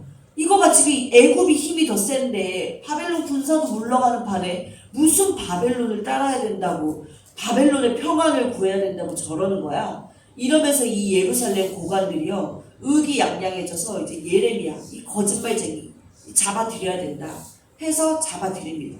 15절 한번 보세요. 고관들이 노여워하여 예레미야를 때려서 서기관 요나단의 집에 가두었더니 이는 그들이 이 집을, 서기관 요나단의 집을 감옥으로 삼았음이더라. 화나한 고관들이 예레미야를 때려가지고요, 서기관 요나단 집에 가둡니다. 그러니까 감옥에 가뒀다는 거예요. 16절. 예레미야가 뚜껑 씌운 웅덩이에 들어간 지 여러 날 만에 이제 웅덩이에 들어갔어요. 17절. 시드기야 왕이 찾아와가지고요, 예레미야에게 물어봐요. 야, 혹시 하나님에게 받은 말씀 있어? 예언의 말씀 있으면 좀 알려줘봐. 우리 예루살렘 어떻게 된대? 이제 물어보는 거예요. 그랬더니 이제 17절에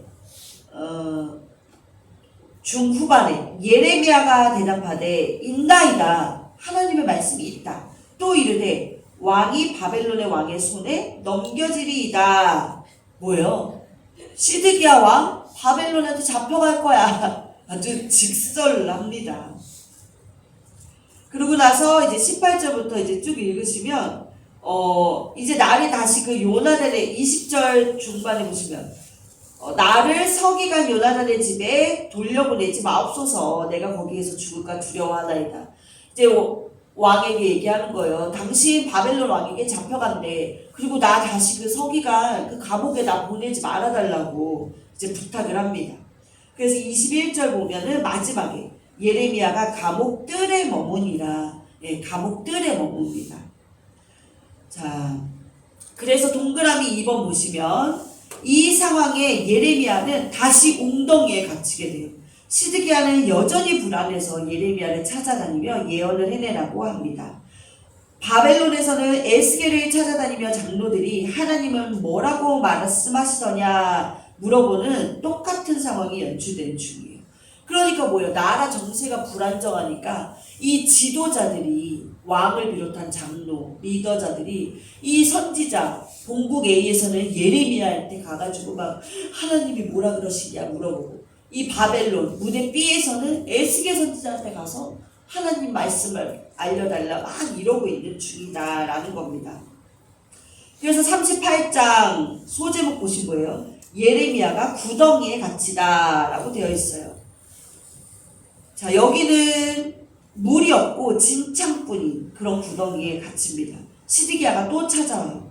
그래서 14절 소제목 보시면 시드기야가 예레미야에게 묻다라고 되어 있어요. 그러니까 또 물어보는 거예요. 뭐라고 물어보겠어요? 예루살렘 어떻게 될까? 이 바벨론이 맞는 거야? 이집트가 맞는 거야? 내가 어디를 따라야 돼? 이렇게 물어봐요. 그래서 예레미야는 왕이시여 바벨론에게 투항하면 당신 목숨을 살 수 있습니다. 안전합니다. 대답을 해요. 그렇지만 시드기야는 그렇게 하지 못하는 자기의 솔직한 마음을 드러냅니다. 38장 19절 보시면 시드기야 왕이 예레미야에게 이르되 나는 갈대아인에게 항복한 유다인을 두려워하노라. 염려하건대 갈대아인이 나를 그들의 손에 넘기면 그들이 나를 조롱할까 하노라 하는지라. 이게 뭐예요? 바벨론 사람들이 나를 잡아가면 이 이미 잡혀있던 유다 백성들이 나를 조롱할 것 같아. 아예 진작에 투항하지 왜 이제 투항했냐고.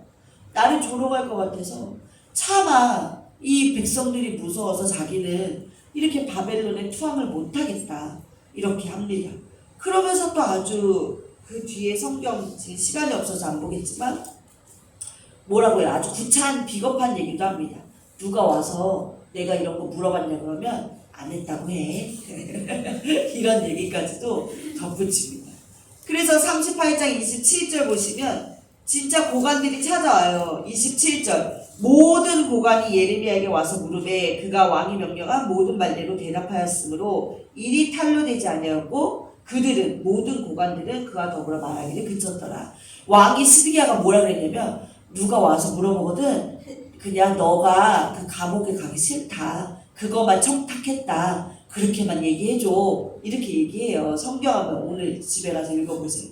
그랬더니 이 예레미야가 진짜 고관들이 찾아왔는데 그렇게만 대답을 한 거예요. 그래서 아무 일 없이 돌아갑니다. 예레미야도 참 착하죠. 자, 예레미야는 예루살렘이 멸망할 때까지 감옥들에 머물러 있게 됩니다. 28절 예레미야가 예루살렘이 함락되는 날까지 감옥들에 머물렀더라. 이제 감옥들에 멸망할 때까지. 그러면 이제 이 다음에 일어나는 일은 뭐겠어요? 멸망, 예루살렘 멸망이죠. 방가로 6번 드디어 예루살렘 멸망. 동그라미 1번 무대 A에서는 포위망이 뚫리고 바벨론은 예루살렘 성을 함락시킵니다. 자, 이게 언제 일어납니까? 39장 예레미야 39장 2절 시드기야의 제11년 넷째 달 아홉째 날에 성이 함락되니라. 예루살렘이 함락되매. 그러니까 시드기야 왕 11년째에 예루살렘 성이 함락이 되는 거예요.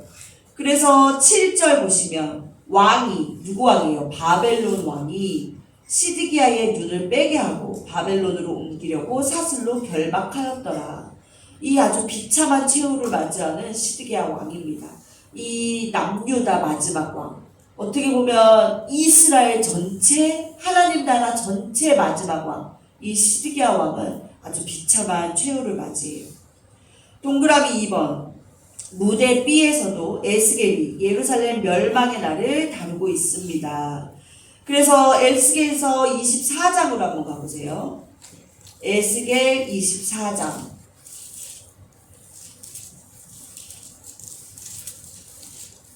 1187페이지입니다.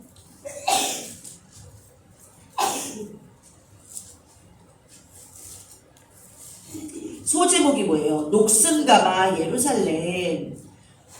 예루살렘이 녹슨 가마처럼 쓸모없이 버려진다. 망할 거다. 이런 얘기가 나옵니다. 그리고 나서 15절 위에 소제목 보세요. 에스겔의 아내가 죽다. 이 바로 뒷이 예루살렘의 멸망에 대한 얘기 다음에 바로 뒷이야기가 에스겔의 아내가 죽는 이야기가 나옵니다. 에스겔의 삶 자체가 행동 예언인 거예요. 그러면서 그 15절 밑으로 말씀을 한번 집에 가서 읽어보시면 하나님께서 에스겔에게 너 아내가 죽어도 슬퍼하지도 말라고 하십니다. 왜요? 이 예루살렘의 멸망이 슬퍼할 겨를도 없이 확 지나갈 거야. 얘기하시는 거예요. 이 아내의 죽음을 빗대어서 이 예루살렘의 멸망을 하나님이 말씀하십니다. 그래서 워크북 양가로 7번 예루살렘과 이집트에서 일어나는 멸망 그 이후 사건 이제 보시면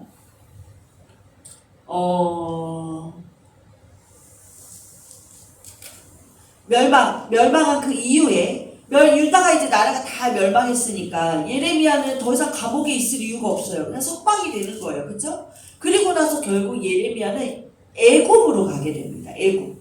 예레미야 우리 41장으로 가실게요. 예레미야 41장 2절 보시면 이게 여기서부터는 좀 사람 말도 많이 나오고 해가지고 좀 이해를 잘 하시면서 따라오셔야 돼요. 41장 2절 보시면 느다냐의 아들 이스마엘과 그와 함께 있던 10사람이 일어나서 바벨론의 왕의 그 땅을 위임했던 사반의 손자 아히감의 아들 그다랴를 칼로 쳐 죽였고 이게 무슨 말이냐면 이제 이 남유다 이스라엘이 텅 ቢ었어요. 누가 주인이 되겠어요? 당연히 바벨론이 주인이 되겠죠. 그 바벨론에서 총독을 파견했어요. 그 사람의 이름이 그다랴예요. 그다랴. 근데 이 그다랴 총독을 누가 죽였대요? 이스마엘이라는 이 남유다 사람이 죽인 거예요. 칼로 쳐서 죽였어요. 그리고 이 3절 이스마엘이 또 미스바라는 장소입니다. 그다랴와 함께 있던 모든 유다 사람과 거기에 있는 갈대아 군사, 바벨론 군사까지 다 죽인 거예요. 이스마엘이. 자, 그래서 4절 그가 그다랴를 죽인 지 이틀이 지났는데 이를 아는 사람이 없었더라. 죽인 지 아무도 모르는 거예요.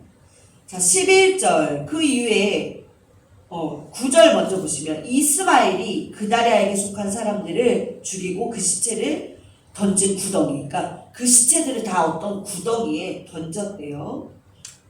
그래서 11절로 가시면 그런데 이제 이 이야기를 뒤늦게 가레아의 아들 요하난과 그에 함께 있는 모든 군 지휘장과 느다냐의 아들 이스마엘이 행한 모든 악을 듣고 이 요하난이라는 그다랴의 신하가 이 이야기를 다 듣게 된 거예요. 그러니까 어떻게 돼요? 엄청나게 이제 화가 나겠죠. 그렇죠? 그래서 어떻게 합니까? 12절 모든 사람을 데리고 이스마엘과 싸우러 가다가 그를 만났어요. 그렇죠? 12절 이제 요하난과 이스마엘의 싸움이 됩니다.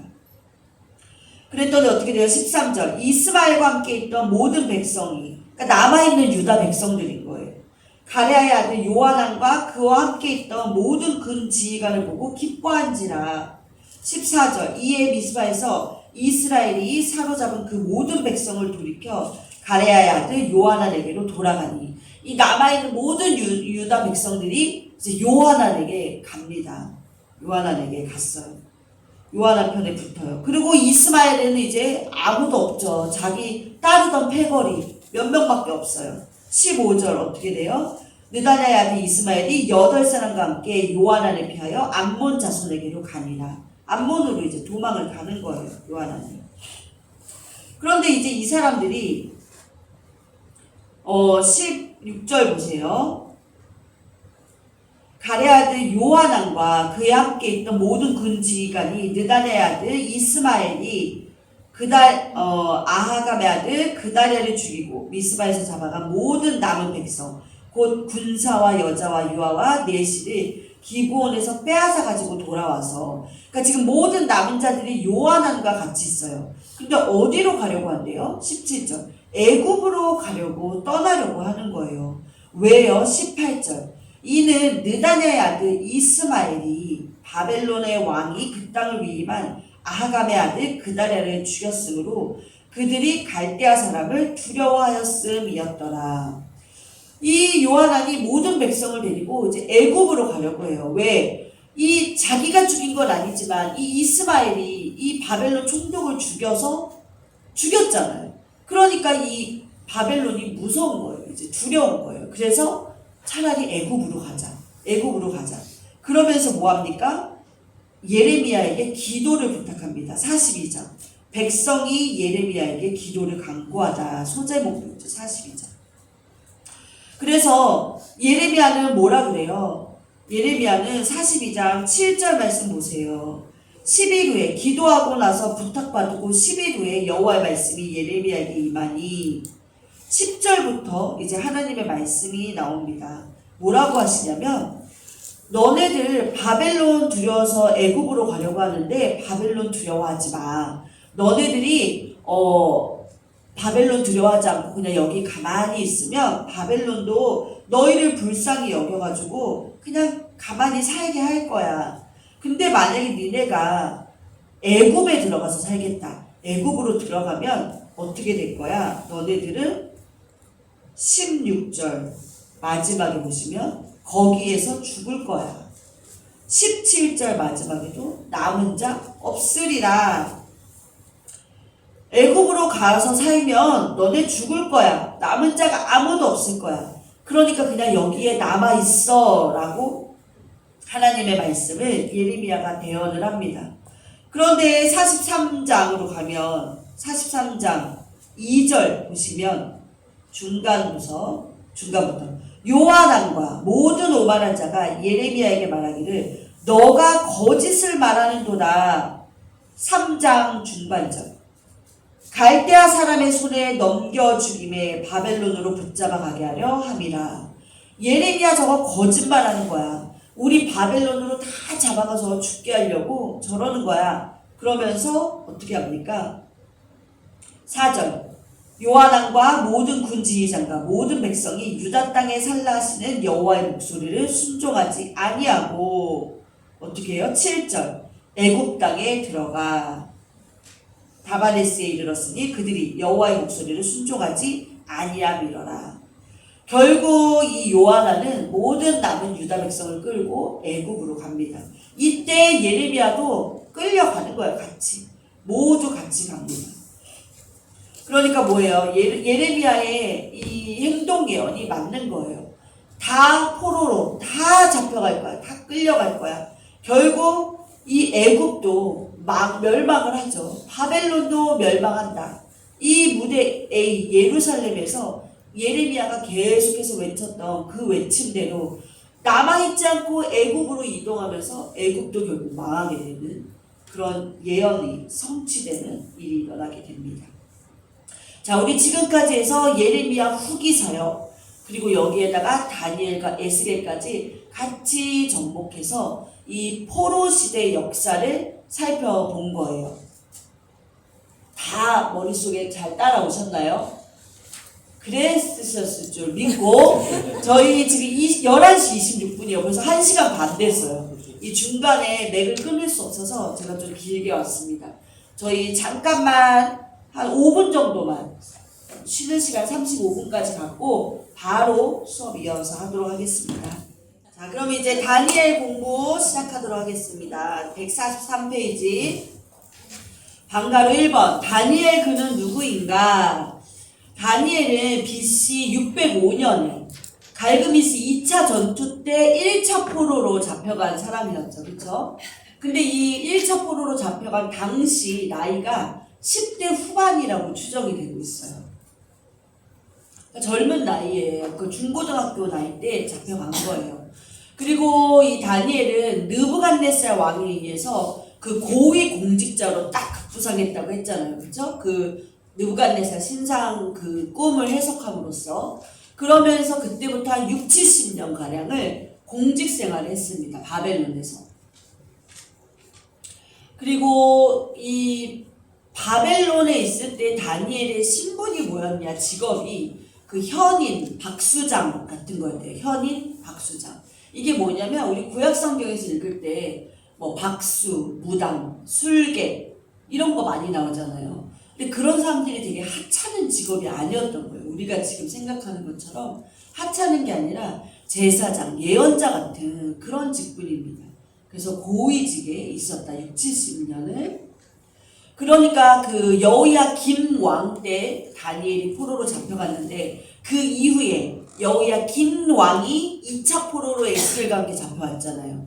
그런데 이 여호야긴 왕은 이 바벨론에서 그래도 되게 평안하게 살다가 죽었거든요. 그럴 수 있었던 이유는 그나마 이 다니엘의 영향력 때문에 이 남유다 왕의 이 여호야긴 왕을 대우해 준 것이 아니었을까 추측을 하게 됩니다. 그리고 이제 바벨론은 이후에 누구한테 정복을 당하죠? 바벨론도 망했어요, 진짜. 누구한테 망하죠? 페르시아에게 망합니다. 그래서 이 바벨론이 페르시아에게 정복당할 즈음에 다니엘은 아마 한 80세 정도 되었을 거다라고 추정을 해요. 그런데 이 페르시아 정부에서 이 120 방백들을 관리하는 3명의 총리를 줍니다. 근데 그 중에 한 명으로 다니엘이 뽑혀요. 그러니까 새 정부 페르시아에서도 굉장히 인정을 받은 인물이다. 그래서 이 페르시아 정부가 이제 다음 주에 저희 배울 거지만 고레스 왕 때 고레스 칙령이라는 걸 내립니다. 그게 뭐냐면 지금까지 남아있었던 이 포로들, 유다 백성들, 너네 다 이 예루살렘으로 돌아가. 이 칙령을 내려줘요. 이게 고레스 칙령인데 그렇게 할 수 있었던 것도 이 다니엘의 영향력이 그만큼 막강했기 때문에 이 유다 민족에 대한 그런 배려, 대우가 있었던 것이 아닐까 추측을 하게 됩니다. 그러니까 다니엘의 인생은 보시면 10대 중후반에 포로로 잡혀갔다는 거는 거의 나라가 망할 때 태어나가지고 망해가는 그 혼란기에 태어나서 직접 자기가 포로가 되고 포로국에 가서 생활을 하면서 이 포로 시대 전체, 포로 시대 한복판에 걸어간 인생이 바로 다니엘이었습니다. 그렇지만 이 다니엘은 자기가 그 꿈을 해석한 그 느부갓네살 신상, 그걸 통해서 우리 지금 이 유다 민족은 이 제국의 말발굽 아래에 있는 것 같지만 실제로는 그렇지 않다. 하나님이 지금은 말발굽 아래 짓밟혀 있는 것 같지만 그렇지 않다라는 거를 이 다니엘은 자신의 인생을 통해서 보여주고 있어요. 이게 다니엘서 그 내용 가운데 다 나오고 있습니다. 다니엘서의 내용은 무엇이냐? 방가루 2번, 다니엘 내용 이해하기. 양가루 1번, 묵시적인 예언이다. 다니엘, 에스겔, 요한계시록 공통점이 있죠. 다 묵시 문학이에요. 그렇죠? 막 꿈과 환상 같은 그런 문학 장르를 묵시 문학이라고 합니다. 막 천상의 세계가 나오고요. 항상 미래지향적인 내용, 우리가 이해하지 못하는 그런 예언 묵시들이 엄청나게 많이 나와 있어요. 그래서 이런 책들은 어려워요. 설교를 들어도 어려워요. 우리 저번에 김진만 목사님이 주중에 에스겔 설교 쫙 하셨잖아요. 들으시면서 다 이해 잘 되시던가요? 어렵죠. 그러니까 목사님이 쉽게 설명을 해주시는데도 어려워요. 왜? 원체 묵시 문학이기 때문에 그렇습니다. 그런데 이런 다니엘, 에스겔, 요한계시록 묵시 문학이 던지는 메시지는 굉장히 간단해요. 뭐예요? 진정한 왕은 하나님이시다. 하나님만 왕이다. 하나님의 나라만 영원하다. 그 하나님의 나라, 여호와의 날, 그 날이 곧 올 것이다. 그래서 그 날에 대한 막 이렇게 막 환상 같은 이야기가 우리는 이해하기가 너무 어려워요. 그렇지만 다 그거입니다. 그래서 하나님만이 창조주. 그래서 새 창조가 온다. 새 나라, 새 하나님의 나라가 온다. 하나님 나라의 궁극적인 승리. 그러니까 이런 묵시 문학이 말해주는 내용들은 다 이런 내용입니다. 그래서 다니엘도 마찬가지로 이 묵시적인 예언을 통해서 이 당시 거대 세력, 바벨론, 페르시아 이런 나라들을 상대로 하나님만이 진짜 왕이심을 드러내는 사람이었어요. 어떻게 드러냈느냐? 방가루 2번, 느부갓네살 신상의 의미. 이 느부갓네살 왕이 어느 날 꿈을 꿨잖아요. 그렇죠? 이 꿈을 해석하는 이가 없는데 이 다니엘이 아주 기가 막히게 해석을 합니다. 자, 한번 화면을 보세요. 꿈에서 느부갓네살 왕이 신상을 하나 본 거예요. 머리는 금으로 돼 있고요. 가슴은 은, 허리는 노수로 돼 있고 이 다리는 철로 돼 있고요. 그 다음에 발은 철과 흙, 진흙이 같이 있는 이런 신상을 본 거예요. 그런데 갑자기 한 뜨인돌이 이 신상을 박살을 내는 그런 꿈을 꾼 거예요. 그러니까 느부갓네살이 이게 무엇이냐? 이 꿈은 아무도 해석을 할 수 없어요. 왜? 하나님이 느부갓네살 왕에게 주신 꿈이기 때문에 하나님만이 아시는 거예요. 그래서 이 꿈을 해석하라 했을 때 다니엘이 해석할 수 있습니다 하고서 와서 뭐 했나요? 새 친구들에게 이런 일이 있어 해석을 해야 되는데 하나님한테 우리 이거를 구하자. 하나님이 무슨 말씀하시는지 구하자. 중보기도를 요청을 합니다. 그리고 그날 정말 하나님이 다니엘에게 나타나셔서 말씀을 해주세요. 이 해석을 해주시는 거예요. 이 해석을 합니다. 다니엘이 해석을 하는 거를 한낱 이 포로 신분, 아직까진 포로예요. 포로가 하는 이 하나님의 꿈 해석을 이 전 세계 거대 제국의 왕, 느부갓네살 왕이 경청을 하는 거예요. 참 그것마저도 하나님이 이렇게 딱 짜놓으시지 않으면 될 수 없는 거 아닌가 싶습니다. 자, 이것들이 상징하는 게 뭐냐? 금머리는 바벨론이에요. 바벨론. 은은 바상, 페르시아입니다. 놋은 헬라, 그리스. 철은 로마. 철 진흙은 로마 제국 그 이후. 그러니까 뭐예요? 아수르가 바벨론에게 망했잖아요. 그 이후 세계 제국이 이렇게 흘러갈 거다. 세계 제국이 이렇게 흘러갈 거다라는 거를 꿈으로 보여주신 거예요. 세계 제국들의 패권, 세계의 패권. 바사, 바벨론 다음에 페르시아, 그리스, 로마. 그래서 이게 아수르, 그러니까 맨 처음부터 외우면 아수르, 바벨론, 페르시아, 그리스, 로마. 그래서 이제 우리 담임 목사님이 이거를 아빠페 그놈이라고 외우라고 설교 시간에 간혹 얘기하신 적이 있으세요. 이거를 외워두시면 성경 읽으실 때 훨씬 도움이 됩니다. 이스라엘이 아수르에게 정복, 바벨론 정복, 페르시아에게 정복, 그리스에게 정복, 로마에게 정복, 정복당한 순서. 자, 다 적으셨나요?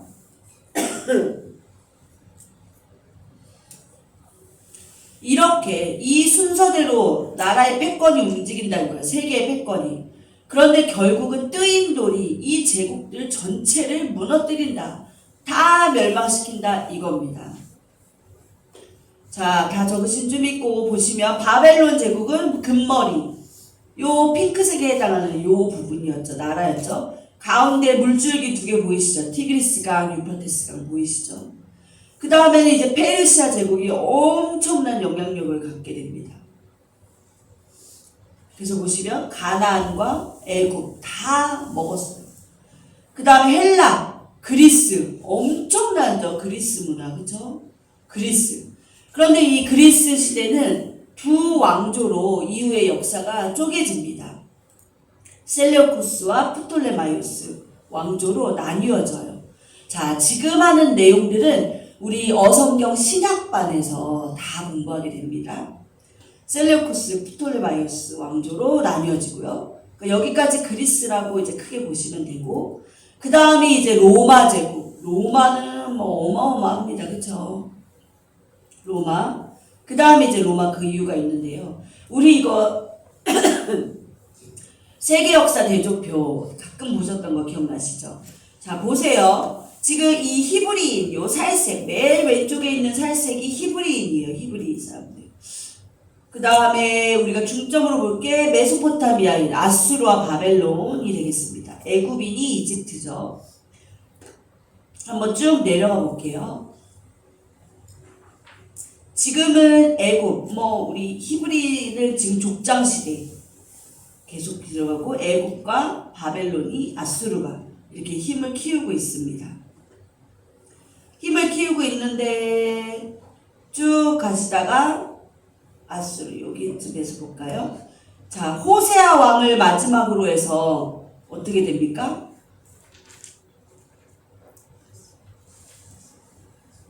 아수르에게 정복당한 거죠. 그렇죠? 아수르에게 정복. 그래서 더 이상의 역사가 끊겼어요. 그렇죠? 없습니다. 없어요.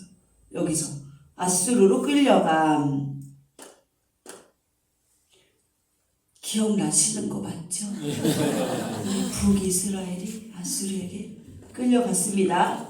자, 그래서 이제 쭉 내려와요. 내려왔더니 누가 왕이더라? 히스기야가 왕이더라. 남유다. 그쵸? 히스기야, 므낫세, 요시야, 여호야김, 여호야긴, 시드기야까지 해서 나라가 왔다가 시드기야가 망했어요. 그쵸? 누구한테 망했어요? 바벨론에게 망하잖아요. 그쵸? 남유다가. 그쵸? 그래서 보시면 여기 이 애굽 여기 테두리 색깔이 무슨 색이에요? 핑크색. 왜 핑크색이냐? 바벨론이 점령했다 해서 핑크색인 거예요. 바벨론이 점령한 거예요, 이제 여기를. 그래서 보시면 이제 여기 바벨론 포로라고 나옵니다. 그쵸? 바벨론 포로가 된 거예요. 그리고 나서 이제 애굽이 살짝 더 힘이 세진 때가 있었다 그랬어요. 그쵸? 아까. 그래서 갈대아인들이 무서워서 도망갔더라 기록이 있었습니다. 쭉 내려와요. 자, 그런데 이제 바벨론 제국 끝날 즈음에 누가 힘이 강력해집니까? 바사, 페르시아. 페르시아가 바벨론을 정복한 거예요. 그래서 여기 아이고 제가 엉망으로 이게 펜이 있으면 잘 될 텐데. 자, 여기 테두리 메소포타미아와 수리아 테두리 색깔 보시면 진한 주황색이에요. 이 바사 페르시아 얘네가 정복했다 이겁니다. 그래서 페르시아가 뚱뚱하게 내려오다가요. 이제 여기가 멸망해요. 페르시아가 멸망할 때 누구에 의해서 멸망합니까? 알렉산더 대왕. 그러면서 알렉산더 그리스 제국이 이제 뚱뚱해지는 거예요. 근데 그리스 제국이 이 알렉산더가 자신의 부하예요. 부하 신하 셀레우코스와 프톨레마이오스에게 이 나라를 빼앗기는 거예요. 그래서 그리스가 이렇게 세 덩어리로 쪼개지는 거예요. 쪼개져. 그러니까 따로따로 보면은 약해 보이지만 이 세 개 초록색, 핑크색, 갈색을 섞어보세요. 뚱뚱한 거죠. 그쵸? 그리스가 점령했다가 그 다음에 누가 점령하니까 점점 세력이 누가 커져요? 보라색. 보라색이 누구예요? 로마. 어마어마하게 커집니다. 세 개의 정세가 이렇게 그 느부갓네살 신상처럼 예언처럼 되더라라는 거예요. 그래서 우리 애굽이랬다. 우리 이스라엘을 보시면 아까 여기는 찐핑크, 바벨론이 점령할 땐 찐핑크. 그 다음에는 페르시아가 점령하니까 주황색. 그 다음에 여기는 이제 초록색, 프톨레마이오스 왕조가 점령하고 로마가 점령하고 갈색, 초록색, 셀레우코스, 연한 핑크색. 점령 국가 색깔이 테두리에 다 나와요. 그 다음에 이제 어디가 근데 이 셀레우코스 왕조 때 그 마카비 혁명에 의해서 독립이 됩니다. 그래서 한 100년간 독립국가를 이뤄요. 그래서 여기 보시면 다시 회색. 원래 자기는 회색이거든요. 회색이 돌아왔다가 이제 여기서부터 뭐가 돼요? 보라색 테두리가 둘러쳐져요. 로마에게 점령을 당했다. 쭉 이렇게요. 이게 우리 그 내비게이션 어성경이 읽어질 때 그거 무슨 책이죠? 그거? 어성경이 읽어지는 책 부록에 이 표가 있어요. 그거 한번 댁에 가셔서 쫙 펼쳐놓고 한번 가까이서 보시면 엄청 공부되실 겁니다. 다 이해하실 수 있을 거예요. 이제 공부를 많이 잘하셔가지고. 네. 네, 그래서 어디까지 했었죠? 느부갓네살 신상의 의미 여기까지 했습니다.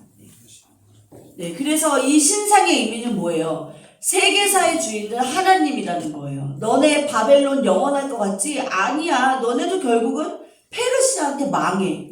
그 페르시아 너네 영원할 것 같지? 아니야. 너네도 그리스에게 망해. 그리스 영원할 것 같지? 너네도 로마에게 망해. 이 세계의 주인은 누구밖에 없어. 하나님 나라밖에 없다는 걸 이 느부갓네살 신상을 통해서 보여주시는 거예요. 이게 다니엘 내용의 아주 키포인트입니다. 그 다음에 방가로 3번. 인자는 누구인가? 다니엘서에 이제 인자가 등장합니다. 그 인자를 어집인으로 생각하시면 안 돼요. 다니엘서에서 나오는 인자는 사람 인자, 화면 보시면 사람 인자의 놈자자예요. 뭐예요? 사람의 아들이에요, 말 그대로. 그러니까 이게 사람의 아들. 아무리 봐도 하나님 같은 존재인데, 근데 동시에 또 사람인 이 참 이상한 존재, 이걸 인자라고 다니엘서에 표현합니다. 이 인자, 의미가 뭐예요? 남유다 망해서 바벨론의 포로로 잡혀가고 나라가 없어지는 것 같지만 그렇지 않다. 이 인자가 하나님의 나라 다시 세운다. 영원한 나라를 다시 세운다는 거예요. 그래서 이 인자가 누구를 말합니까? 예수 그리스도. 아무리 봐도 하나님인데 아무리 봐도 또 사람인 인자, 예수 그리스도. 그래서 성경에서 실제로 예수님도 본인을 지칭할 때 인자라고 지칭을 하십니다. 이 다니엘서의 인자는 예수 그리스도를 예표하는 거예요. 그래서 다니엘서 7장 13절 말씀 보시면 인자라는 말이 나옵니다. 제가 빨리 찾아서 읽어드리면 내가 또 밤에 환상 중에 보니 인자 같은 이가 하늘 구름을 타고 와서 옛적부터 항상 계신 이에게 나아가 그 앞으로 인도되매 14절 그에게 권세와 영광과 나라를 주고 모든 백성과 나라들과 다른 언어를 말하는 모든 자들이 그를 섬기게 하였으니 그의 권세는 소멸되지 아니하는 영원한 권세요 그의 나라는 멸망하지 아니할 것이니라. 인자의 나라는 멸망하지 아니할 것이다. 하나님의 나라는 영원하다. 이 내용이 다니엘의 내용입니다. 자, 넘어가셔서 3번 에스겔 공부하기. 에스겔은 누구인가? 이 사람은 BC 598년에 포로로 잡혀갑니다. 그러니까 다니엘보다 8년 뒤에 잡혀가는 거예요. 이 에스겔 선지자는 특별한 영적 체험을 통해서 이 하나님의 말씀을 선포하는 백성들의 리더로 등장을 합니다. 그래서 바벨론의 포로로 잡혀가 있으면서도 이 유다의 미래, 예루살렘의 미래가 어떻게 될 것인지 이 수많은 포로 백성들이 에스겔에게 찾아가서 물어보는 거예요. 그리고 그들에게 하나님의 예언을 선포하는 게 에스겔의 사명이었습니다. 이 포로로 잡혀간 그 땅에서조차도 하나님이 이스라엘 백성들을 어떻게 끌고 가실 건지를 예언하는 거예요. 근데 어떻게 그렇게 잘 예언할 수 있었을까요? 에스겔은 본인의 삶 자체가 예언이었기 때문입니다. 행동 예언, 아내의 죽음, 예루살렘 멸망과 연결되어 있었거든요. 인생 자체가 행동 예언을 했던 거예요. 근데 생각해 보시면 다니엘도 그렇고 에스겔도 유다 말기에 태어난 사람들이에요. 나라가 망하가는 그 시기에 영적으로 가장 타락했던 그 시기에 태어났음에도 불구하고 이렇게 귀한 선지자로 하나님이 쓰셨다는 거는 이 사람들이 뭐예요? 스스로 말씀을 사모하면서 말씀을 연구하고 가까이 했기 때문에 하나님이 들어 사용하셨다는 거.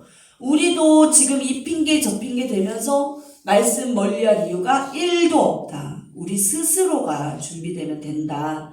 우리가 그런 생각도 해볼 수 있습니다. 방가루 2번 에스겔 내용 이해하기. 에스겔 내용 이해하기에 써보세요. 성전의 멸망과 성전의 회복.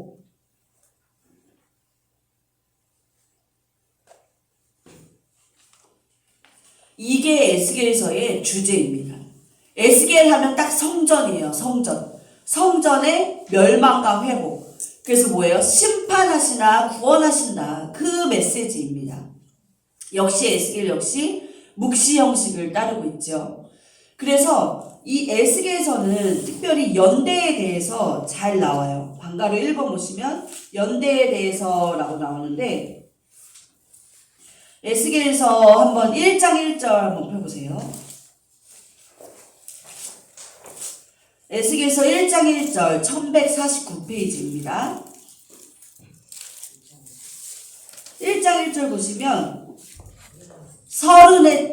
서른째 해 넷째 달 초다스때에 내가 그발 강가 사로잡힌 자 중에 있을 때에 하늘이 열리며 하나님의 모습이 내게 보이니 라면서 날짜가 나와요. 서른째 해 넷째 달 초다스때.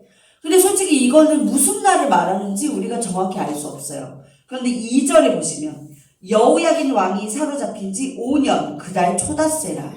그러니까 이 에스겔은 여호야긴 왕과 같이 포로로 잡혀왔잖아요. 그래서 여호야긴 왕이 포로로 잡혀온 그때를 포로 원년, 제로년으로 삼아서 이 에스겔서를 작성을 합니다. 그래서 보시면 8장 1절 한번 보세요. 에스겔서 8장 1절. 느닷없이 여섯째 해 이렇게 나와요. 그쵸? 8장 1절 보시면 여섯째 해 여섯째 달 초닷새에, 이게 갑자기 무슨 여섯째 해냐? 포로로 잡혀온 지 여섯째 해라 이 말이에요. 그 다음에 또 20장 1절 보시면 일곱째 해 다섯째 달 열째 날에 일곱째 해라는 말이 딱 나옵니다. 이게 갑자기 무슨 일곱째 해야? 포로로 잡혀온 지 7년 되는 해라는 말입니다. 이렇게 해서 연대에 대해서 아주 기록을 잘했고요. 양가로 2번. 핵심은 성전이 무너집니다. 화살표에서 심판하시나. 다니엘은 주제가 환상, 그 신상. 그저 느부갓네살 신상이 키포인트라면 에스겔은 성전이에요, 성전. 그래서 성전의 무너짐, 그리고 성전의 회복, 이 이야기를 합니다. 이 성전이라는 거는 하나님의 왕권을 표현하는 공간적인 장소예요. 하나님이 통치하신다, 하나님이 왕이시다를 상징하는 장소가 성전입니다. 그래서 이 성전을 중심에 놓고 에스겔은 외치는 거예요. 무너진다, 심판하신다. 이 바벨론에 잡혀가 있는 포로 백성들은 궁금해요. 앞으로 예루살렘이 어떻게 될지. 그런데 에스겔은 선포하는 거예요. 성전이 무너질 거야. 무너진다. 다 멸망할 거야. 그래서 에스겔에서 보시면 뭐 풀무불, 아내의 죽음, 여호와의 영광이 떠남, 이런 거를 예언을 통해서 계속 말씀해요. 성전이 무너질 거야. 심판을 예언합니다. 그리고 또 하나의 또 다른 핵심이 있습니다. 양가로 3번. 또한 핵심은 성전의 재건이다.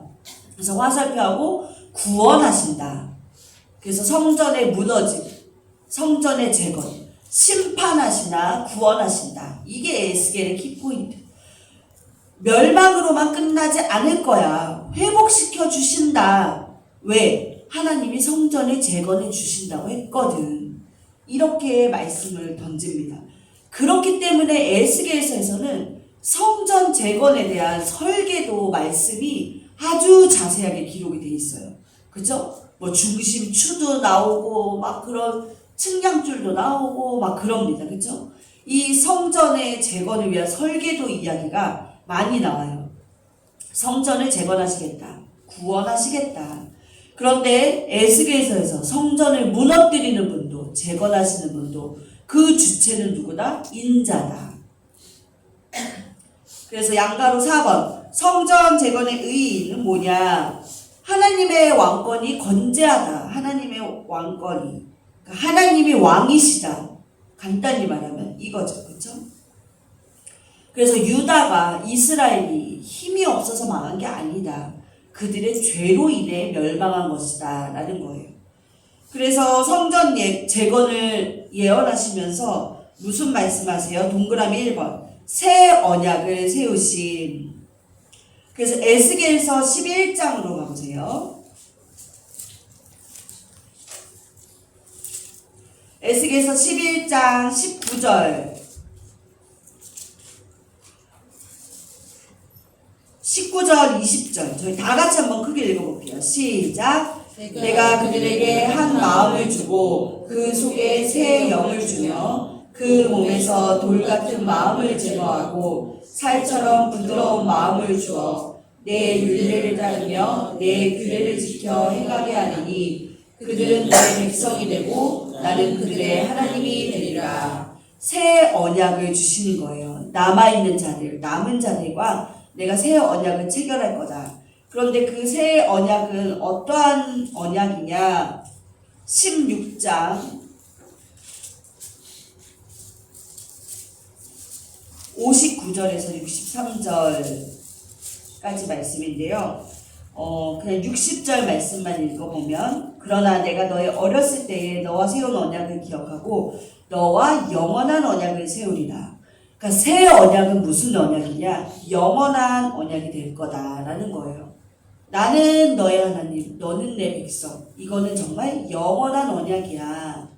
그래서 동그라미 2번 워크북 다음 페이지 가시면 새 국민을 만드신 70년 포로 생활 이후에 본토 예루살렘에서 이 새로운 언약을 성취해 나갈 새로운 국민이 필요한 거예요.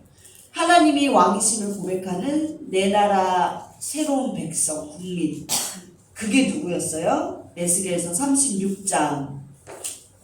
아주 유명한 얘기죠.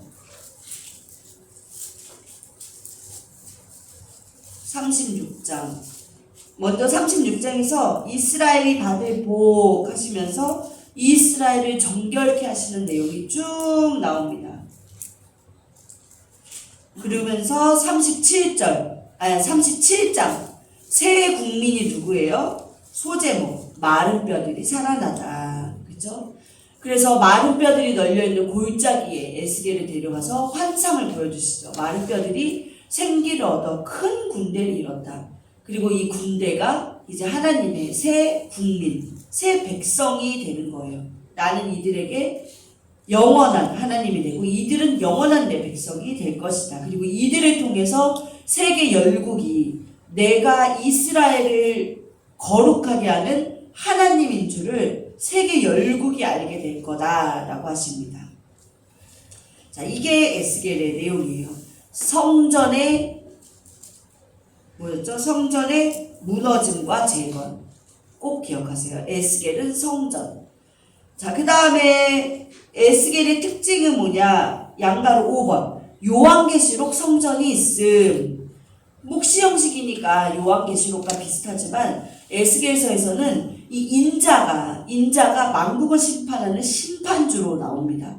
이 부분이 요한계시록의 주제와 같다, 성격이 같다라고 하는 거예요. 그래서 에스겔은 성전 재건을 예언하면서도 모든 나라들 위에 뛰어난 왕의 좌소, 이 왕의 왕궁이 지어질 것이라고 예언을 했어요. 자, 옛날에 이 고대의 황제들은 자신들이 왕 중의 왕이라는 그런 표시들을 남기길 원했죠. 그래서 이 페르시아의 다리오 1세, 이 페르시아의 다리오 왕은 자기가 이 페르세폴리스라는 도시에 아주 화려한 왕궁을 건설한 거예요. 이 위에 보시면 여기 뭐가 이렇게 보이시죠? 이렇게. 그쵸? 이게 멀리서 봐서 그렇지 실제 보면 어마어마한 거예요. 이 왕궁 벽면을 장식을 하는데요. 어떻게 장식을 했냐면 이게 보이세요? 조공을 바치려는 사람들의 행렬을 이렇게 쫙 다 돌로 파서 새긴 거예요. 가까이서 보시면.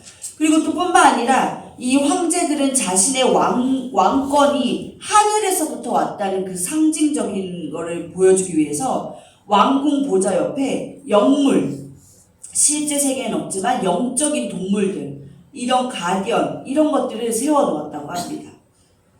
그러니까 이 세상의 황제들도 이런 페르세폴리스, 엄청난 많은 사람들이 자기를 향해서 이렇게 오는, 조공을 바치러 오는 이런 거를 이렇게 항상 꿈꿨던 거예요. 그런데 우리가 지금 이 시점에 다니엘과 에스겔 이렇게 묵시적인 형식을 볼 때 이 진정한 페르세폴리스가 무엇인지 여러분들 눈에 좀 보이지 않으세요? 우리 다니엘 에스겔에 나오는 이 이해도 안 되는 거기 막 스랍, 보좌들 엄청 많이 나오잖아요. 막 천사들. 그리고 요한계시록에 나오는 그 14만 4천 명 말고도 셀 수 없는 세계 열방 백성들. 이런 사람들이 다 어디 향해 오는 거예요? 심판보좌 앉아 계신 인자 향해서 오는 이 광경이야말로 진정한 페르세폴리스 아닌가. 이 다니엘 에스겔 묵시록을 읽으시면서 이런 모습을 좀 상상하시면서 읽으시면 좋을 것 같아요. 그렇지만 인자, 그는 누구인가? 왕 중의 왕이다. 세계자의 주권자, 심판주이시라는 그것을 우리가 머릿속에 그리면서 읽으면 훨씬 이 에스겔과 다니엘을 생생하게 읽으실 수 있을 것 같습니다. 자, 그러면 우리 이제 오늘 공부를 다 마쳤어요. 마무리에 나오는 내용은 예레미야, 다니엘, 에스겔을 요약하면서 총정리하는 내용입니다. 우리 이거를 누가 한번 읽어주실까요? 우리 서윤주 선생님 한번 읽어주실까요? 북부에서는 나라가 망해가고 있습니다. 여호야긴 왕도 포로로 잡혀와 있습니다. 이런 상황 속에서 진정한 왕이신 하나님은 착착하십니다. 그러나 차근차근 역사 속에서 정리해 나가시는 하나님은 정확하십니다. 1. 내 나라, 내가 힘이 없어 망하는 거 아니다. 2. 사명을 감당 못하고 결국은 우상을 섬겼으니 그 죄로 망하는 것이다. 3. 풍요와 다산을 추구하며 살았으니 사회 삶은 역시 이방 나라와 다를 것이 없이 태웠겠다. 그러니 심판할 수밖에 없다는 것이다. 샘플이 못됐다. 모세와도 약속했던 것 아닌가? 신명기에서. 4. 그렇다고 심판의 도구로 쓴 이집트나 바벨론이나 이방 나라들은 죄가 없다고 대단한가? 5. 그 나라 자체가 우상의 나라 아닌가? 더 악하지 않은가? 그러므로 그 나라들도 심판을 받고야 한다. 6. 물론 점차적으로 망해가는 것이 제국의 역사가 될 것이다. 그래서 내가 바벨론, 페르시아, 헬라, 로마 제국으로 진행된 세계사를 느부갓네살 꿈을 통해 먼저 보인 것이다. 7. 그렇게 세계사는 흘러가서 결국은 내 나라만 영원히 남을 것이다. 이것은 세계 종말을 보여주는 무시로 계시한다. 결국 내 나라만 영원하다. 8. 아직은 마지막 종말의 때가 아니다. 그러나 마지막 때 일어날 일을 보여줄 샘플을 미리 예언해 보이겠다. 내 나라 유다가 회복되어 70년 만에 본토로 돌아오는 것을 보면 증명될 것이다. 그렇다고 바벨론 너 의심되지 마라. 왜냐? 바벨론을 정복할 바사브레스까지 내가 다 알고 있으니 말이다. 9. 앞으로 내가 세워갈 내 나라는 제국들을 부숴버릴 것이다. 이것이 사실로 나타날 것이다. 그래서 다시 내가 새 언약을 세운다. 마치 아브라함과 언약을 세웠듯이 새로 언약을 세운다. 한 골짜기에 마른 뼈들로 새 군대를 만든 것처럼 새 국민이 만들어질 것이다. 그들 속에 새 영을 부어줄 것이고 그들은 새 사람이 될 것이다. 그리고 그들을 통치할 새 왕이 일어날 것인데 그 이름은 인자이다. 그리고 그 왕이 들어가서 통치할 군대를 세워줄 것이다. 그래서 다니엘, 에스겔 다음에 나오는 이야기는 성전 재건일 수밖에 없습니다. 네, 그래서 바로 저희 한 페이지 넘기셔서 다음 11과 제목 한번 다 같이 읽어보겠습니다. 시작! 그런데 예루살렘 성전은 재건되고 성경 공부 부흥이 일어나는 것을 보라. 이제 다 망했지만 하나님의 예언 가운데 예루살렘 성전은 재건된다. 그래서 다음 주 공부에는 정말 성전이 재건되는 이야기가 나옵니다. 그리고 망해가서 다 죽어버렸던 것 같은 이 영적 상황 속에서 성경 공부 부흥이 일어난대요. 어떤 내용인지 다음 주도 기대하는 마음으로 복습하시고 만나도록 하겠습니다. 자, 제가 기도하고 마무리하겠습니다. 살아서 역사하신 하나님, 오늘 망하는 이야기 가운데 그 망하는 역사 속에서도 하나님의 나라는 계속 흘러옴을 우리가 오늘 바라봅니다. 하나님 나라에 대한 하나님의 사랑과 그 열심을 우리가 오늘도 바라보았습니다. 하나님 안타까운 마음으로 하나님이 만드신 나라를 멸망시키실 수밖에 없는 그 안타까운 마음을 오늘도 우리가 읽습니다. 하나님 우리도 그런 인생 되지 아니하도록 말씀을 가까이하여 하나님의 뜻을 깨닫고 하나님의 뜻을 붙잡고 살아가는 저희 될 수 있도록 인도하여 주시옵소서. 그래서 우리는 망하는 인생이 아니라 하나님 때문에 하나님 말씀으로 인해서 승리하는 인생 되게 인도하여 주시옵소서. 돌아가는 길도 주님이 안전하게 지키실 것을 믿사오며 살아서 역사하시는 예수님의 이름으로 기도드립니다. 아멘.